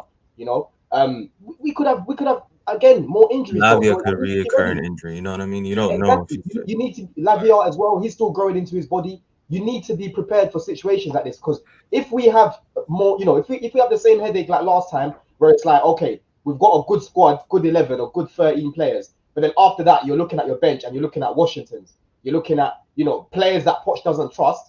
It's going to be the same fuckeries again, bro. The same fuckeries again. Yeah, but I gotta be real with you, bro. I gotta be real with you, bro. If everyone's fit, it might be a bigger headache then. But yeah, but I gotta be real with you, bro. Over the last 3 years, if this team is winning together and winning trophies together, bro, if you want to move on and go somewhere else to get more game time, so be it. Depending on who it is, innit? You know what I'm saying? But I don't see top players like Lavia and that not getting game time, bro. I just don't see it. Over the last 3 years, Chelsea has been quoted as the most injurious team in European football. I am not using this as an excuse or scapegoat for why Poch has not delivered at Chelsea, but I am at least providing context because that absolutely matters, especially this season where you've got Ten Hag saying, "Oh, we got all these injuries." No, Chelsea has twice as many injuries as Man United. Now, here's the thing: when you buy players like Wesley Fofana, who I still believe will become one of the best defenders we have, when you can't play him, that matters. When you can't play Reece James, captain of the team, best right back in the world, it matters. When you can't play Malagusto, it matters. When you can't play Christopher Nkunku, who is clearly awesome. Everybody sees it. He's awesome. We all love it. We can't wait for him to play more. When he can't play, it fucking matters. So look, I'm going to give him a special dispensation that I normally wouldn't to a Chelsea manager. With Poch, he's got to have another season, of course. If he comes back with bullshit and he's got a healthy team, he's gone. But, 100%. Bro, you absolutely have to incorporate context into the situation. It absolutely matters. We cannot shy away from the fact that even though everybody's mad, I'm mad, you're mad, Jem is mad, Alex is mad, Lewis with his puffy jacket is super mad, it still has to matter within the context of what we have been dealing with. It does matter. What matters? I'm sorry. The injuries, of course. Yeah, well, yeah. I mean, just look. If we had our best team, coach, and you're a rational guy, and I love talking with you. You're a rational guy. If we had our best team, we would probably be third. We wouldn't be first. We wouldn't win the league, but we would probably be third. We simply bought all these players that we haven't been able to use, coach. I think Nkunku would have scored the chances that we have missed, and I've even said on match reactions. I'm not sure about third. I just think that we would have been, because we still have an experienced squad. And I just don't think that we had enough experience to get us into that top 4 positions. But context matters, does it not, man? Come on, they did though, but they just weren't fit. No, I mean like throughout the whole we had over 300 million pound worth of. By the way, Couch, I'm not making excuses for the manager or this team. I am simply presenting the reality of the situation. Mm-hmm. No, I'm I just think saying, Couch knows that though. Yeah, I wouldn't have picked us for even top 4 just because the squad was just so young, inexperienced, and a lot of the growing pains that we experienced, even in the first like 18 games. Poch learning the squad, the injuries and whatnot. Like just Poch learning the squad in general and knowing how to use them and whatnot. This is not his team. Keep in mind, all of that is what led me to believe that there's no way we're going to finish in the top 4. This is what I said earlier. This is what I said earlier on the stream that me and Jem did. Like with top 4, every single season we always talk about how this team wants to give it to that team, and that team wants to give it to that team. Because the lower you go in the league, the more inconsistent teams are. You know what I'm saying? We've been so bad. We've been so bad this season, and we're 8 points behind Aston Villa. And we can pick out games. Villa fans can probably pick out games where tactically Emery didn't do something, but overall Emery's been more consistent than Poch, right? Hence why they're back into Europe. But for us, bro, as bad as we've been, it's only now, right? As much as we're the 4th best team in 2024, whatever. It's only the past few games where I've been having a little bit more belief, a little bit more confidence because of how we've been set up. We were picking up results early on in the year, but how we was winning these games or how we was drawing these games, it wasn't good. It was Cole Palmer FC. You know what I'm saying? And that's because of how we were set up. So honestly, bro, we are on 60 points right now, We're not far from Aston Villa, bro. And there's bare games where we're looking more at Poch than the players. And there are certain games that you're right, where we're looking at the players where they're missing chances. But that's where, like Jem said, if we had in Cuckoo, we win more of those games. Do you know what I'm saying? So honestly, bro, saying we would have got top 4 is really, it's not unrealistic, bro. It's definitely. No, I'm just saying I didn't predict it. The reason why I didn't predict it is because you're saying Aston Villa. Like you look at this Chelsea side. This Chelsea side is the youngest in Europe.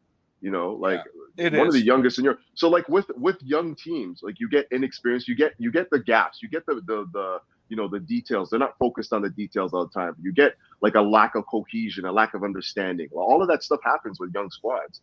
Regardless of how much we pay for these players. Let me just finish. Let me just finish. I understand there's been moments in this season where Poch fucked up and we didn't end up getting the right result, or we didn't set up the team right. But at the same time, we also didn't have games where the youthfulness of this team have kept us from winning games. The inexperience. The details. Guys in the box in the last minute of the game. Couch, can you elaborate on those guys in the box, please? Well, everyone knows how I feel about Badia Shield. Like he came on the 94th minute. I can't remember who it was against. He barely even played, man. No. Let him finish. I want to hear this. No, I want to hear this. But that's one of those games, though. You guys remember what I'm talking about? That 94. He comes on the 94th minute. In the 94th minute, he loses the header. Give it, Couch. That is not the only guy in the box. That is, of course, I do. That's not the only guy in the box. Yeah, but Couch. I'm just saying it was his responsibility. Just to take it back a little bit, I understand what you're saying about the young team. We know that. But that's why, again, going back to the summer is why I said bring in Poch, because he's got experience with working with young players. Yeah. And I said from the summer, when I was going on the terrace, people were telling me, Hannah, the United fan, she was telling me, oh yeah, just give a little bit more time. You lot are impatient. Because start of the season in September, you already had a lot of people saying Poch out. And for me, I was like, bro, I'm gonna give him more time to rectify his mistakes. But every single person that wanted him out, I couldn't even defend it because I could see why they wanted him out, because he kept doing mad things. And I said, if he carries on doing this, we will not make top 6 and we're not going to build no chemistry and no cohesion.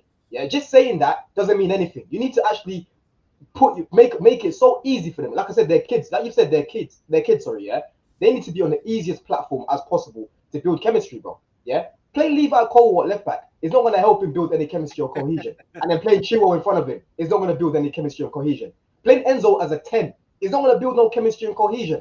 Playing Thiago Silva every single week when he's nearly 40 years old is not going to build any chemistry and cohesion.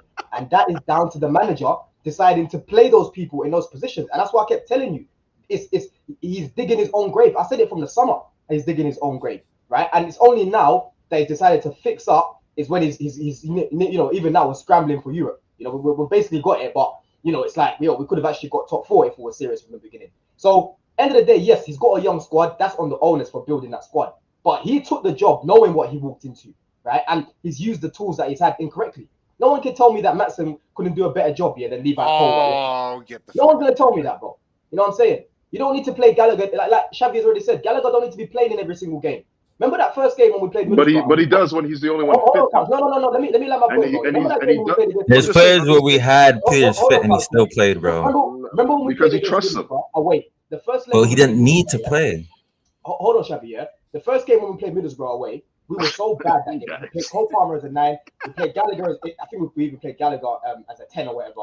We lost that game 1-0. Yeah, and during that period, Gallagher was smelling for weeks, but he kept playing, kept starting. What happens the following game? Poch drops him, plays Palmer in the 10. Yeah, plays Enzo and Caicedo in the pivot. We batter Middlesbrough 6-1. Do you know what I'm saying? So that's just to me, that's a symbolization of you didn't need this guy in every single situation, because people say, "Oh, it's only Middlesbrough," but we lost to them the first game, bro. And Gallagher started the second game when he got taken out of the lineup, and we were set up better, right, with better options. We played a lot better, and we literally battered Middlesbrough. When he took him out of the 10 against Everton, right, we battered Everton 6-0. Do you know what I'm saying? So Yeah, end of the day, like I said, done. I get it. Jem's gotta go. Yes, they're not great, but the manager, as much as the players could have done more in front of goal, the manager could have done more tactically, and people like to miss that.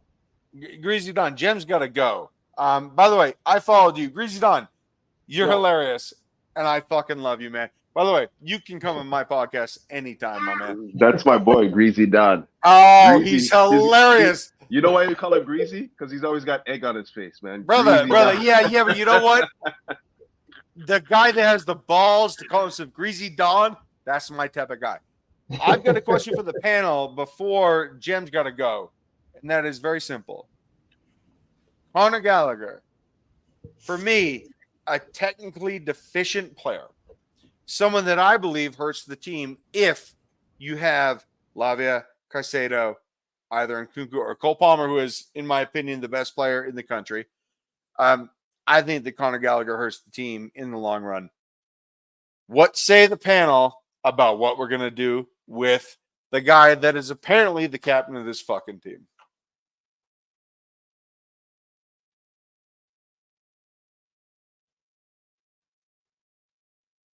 I think you're muted. I said, anyone going to answer? Jem, you were on mute when you asked that question. Sorry, I was eating. I'm eating at the moment. So Jem, what are we going to do with Conor Gallagher? Because honestly, there are reasons why we want to sell him. People say pure profit. I hate that because it's just jargon. The guy is going to be worth probably £50 million. Yeah, 50 million. Yeah. Right. All right. So if we sell him, I think that it'll get us money, but I think it will also make us better. If I'm wrong, then I'm wrong. But I think that I'm not wrong. So the question is, should we sell Gallagher? Is that what we're Yes. saying right now? Yes. I think he would. It depends what we do with like the Santoses and the Leslies and all these, because like they're still on the. What are we doing with it? What is the idea with these players for me? Because like if they were going to be in the team for development and they're going to be a part of this team, then fine. That means we're going to have numbers. You sell it. You know, if it's the case that they're going to be loaned out and we're going to be left with 3 midfielders that, let's be serious, could get injuries, could whatever, then I don't see what the issue is with just having Gallagher here as, I mean, even though you said, and I get that, he's been playing a lot of football, why he can't just be a bench player. However, under this management, Pochettino, like what Xavi said, I don't think he sits on the bench or holds bench. No, and by the way, he would never. That's my problem. So now he becomes a problem. This is the issue. So that's what I don't want. So I think they're going to sell him. I think he's gone. They've not been talking to him about contracts or anything like that. They've left it to the last minute. Like they might maybe after wait and sort it out, but I've got a feeling they're going to sell him. He's going to go. The thing is, yeah, Jem, for me, with Gallagher, listen, he deserves to get a new contract, yeah. But like Xavi has said, bro, this Poch guy is scary. He could just again keep starting him, yeah, leaving guys that were, why is Carney not starting more? Because Gallagher. Why is this guy not starting more? Because Gallagher, right? And let's be real, if Gallagher didn't play for Chelsea and he was performing like this for a different team, our owners, the type of players that they like, the profile players they like, they are not looking at a Conor Gallagher. Right? We'll get on perfectly fine without him, bro. It's not the end of the world. I'm sorry. It's not the end of the world. As much as he's improved, of course he's going to improve because you've got a manager that's literally building around you and helping you, and playing the sort of football that you like. Do you know what I'm saying? But like I said, I checked the stats, the other day. Bro, this guy's got the most fouls. Yeah, the most fouls. So this pressing thing, cool, he presses well, but the way he does it ain't smart, bro. It's not like you could just beat him with one pass, bro. Yes, bro, and he leaves so many holes. Like Jem was saying, yeah, against Brighton, he presses, he just leaves Enzo and Caicedo. That's what he was doing this season, leaving them, and then they beat him. They beat the press, and all of a sudden now you've got Enzo and Caicedo in Poch's Island. That's what I've been calling it this season, Poch's Island. Even when Carney was fit, they wasn't playing him. Yeah, wasn't even playing him then. You know what I mean? So for me, like I said, if Gallagher stays, I'm happy for him to stay as a squad player. But I just don't trust him playing, I don't starting on the bench under Poch. You know what I'm saying? That's the only thing. So if he moves on and we sell him, I'm sleeping well at night, innit? Whatever team he goes to, I'm not scared. Put it that way. I'm not scared, bro. And I actually think I would love for it to be another team's problem, kind of Conor Gallagher, because he frustrates the hell out of me. And I know a lot of things that he does, you may think he's adding to the team, but a lot of stuff that he does is a negative to the team. Like certain times when we need a 10 that could turn on the ball and, not afraid, like a guy's on his shoulder or something, to like just pass it straight back. I know he's going to bring that to that team. If we have a better player who's not afraid to turn on the ball, has the vision and IQ to keep the game going, because that's when the improvement at the beginning of the season, players improve. It's because he wasn't doing that dumb mistakes. So like he's getting the ball, he's releasing it and playing more simple. You know what I mean? Before he'll take the touches and lose it in dangerous positions often. Yep. And this is the problem. You know what I mean? Like look who's below you as well. Look who's below you. People forget about him. Look who's below you. Andre Santos, bro. Oh, bro, I'm watching this with Strasbourg, bro. That's what I'm saying. He's a baller. Man, a baller. Both of you. Andre Santos is so much better than Conor Gallagher when it comes to touch, when it comes to he's a football being player, a midfielder and a a legitimate footballer. He is simply a better player than Conor. Conor Gallagher tries hard. I have to give him that. And by the way, nothing replaces effort. But guess what? Trying hard and trying smart are two separate things. You can try hard while also being a good player. Conor Gallagher doesn't have the Cole Palmer, bro. Oh, bro, Cole Palmer. You guys his pressing is underrated. Cole Palmer presses just as hard as Conor Gallagher. What are you talking about? Conor Gallagher and he baits you too. Then, dude, Cole Palmer also, like what you just said, he baits them into making this clever pass, and he snakes it from them. He takes it. He's so good at pressing. So don't tell me that Conor Gallagher tries harder than these other players. He doesn't. He doesn't. And the thing is, like what it is as well, Carlito, when you've got more technical players on the pitch, it means that you retain the ball more, bro. You know what I'm saying? Of course, man. It's the most important thing. You don't need to keep pressing. You don't need to keep pressing to win it back because you're going to have most of the possession. Sorry, And Andre Santos, bro, that's another guy in pre-season. Oh, a ball retention player. Great touch, dude. Great touch. Bro, great he can play as a 6, he can play as an 8. The way he counter presses is good as well. Absolutely. Damn, Jim. I know you got to go. I want to make one. I know, Jeff. By the way, we apologize for having a really good conversation. That's all. Dead dog. Listen, I wish we had more time, to be fair, but listen, next week I've got 5 shows back to back next week. Hey, Jim, can I say thank you for allowing me on, man? It was actually a real pleasure. Good to have you on, man. It's always good to have you on, Carly. No, dude. Listening to these two guys and Couch. I know Couch. You guys are great. I mean, I was like, Greasy Don, I'm immediately following you. You're awesome. So, come on, man. Jam, this was really fun, man. Thank you so much. Appreciate it. Jammy, did you say anything? I'll shout you as well, Carlito. 100%. Yeah. I mean, the conversation kind of dead, but I was gonna say it's the way we play also that makes Conor Gallagher so important to the squad. So you're playing a transitional game with someone who can, is ably to win the ball transitionally, I guess. However you want to say it. Sorry for my baby crying in the back. Of course he's gonna look that much better. But say you're playing a game where we keep the ball, that's where Enzo looks better. You know what I mean? So it's how you suit the players that we have and how we play. That's all I just wanted to say. And when you look at, and I'll finish it off saying this, when you look at how we do play under Pochettino, we're a team that has a lot of possession of the ball, that likes to move the ball quickly, and off the ball likes to press high. So I don't think there's a problem with Enzo being further up the pitch pressing, providing behind is protected. And this is why I want to see, if we're not going to play Lavia in games and it's Caicedo, I want to see you see that there? Zerbi's gone. Zerbi left, is he? Let's have a quick look. No way. What are you talking? What happened? Zerbi's left. We need you. We need you. Oh, at the here we bridge. go, guys. Here we go. Before I leave, there you go. This is a big call.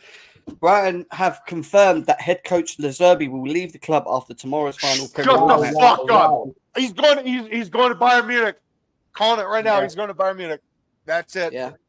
That's it. I had a feeling he was always leaving though, the way he was speaking. Wow. And this is That why is you surprising. don't listen to the manager saying, "Yeah, I want to stay with this." They always chat bare foolishness, dog. Like he was leaving. He doesn't rate like Brighton are a sell club. He wants to maintain it, and I feel like Zerbi is a good coach, but he loses a lot of players. Bro, It's impossible. but why say it then? Yeah, but I gotta be real with you, bro. Why say it? My bad, Jam. My bad. It's all right. Why say? I know you gotta go, but why say you're gonna stay if you're gonna fucking leave? Just They'll do it, man. PR. It's like when players are in contract and they don't say anything, but then they're gone like 6 months later. It's funny. yeah, And he probably knows his players will switch off. Anyway, He said guys, we have got the match reaction to the Bournemouth game on Monday afternoon. And then next week, we've got Tuesday, Wednesday, Thursday, Friday, 4 shows back to back to back to back. We're breaking down the end of season review from goalkeeper to defence on Tuesday, Wednesday, midfield, Thursday, forwards, Friday, manager. So 5 days of pure streams for you back to back to back. It's going to be a busy one. Then we're going to transfer talk. So big up to everyone. Carlito, thank you for joining us today. We appreciate you being here. Don as well. Make sure you give him a follow, guys. Is that Breezy Don as well? Give Carlito a follow as well, guys. Javi as well. Give them all a follow. And we will be back to talk more Chelsea. End of season Chelsea after the match reaction. More detailed in terms of what players we keep and get rid of and manager and all this stuff. But first, we've got to win tomorrow, right? Let's go and win tomorrow, and then we go from there, guys. Big up, take care of yourselves. See you later, guys. Peace.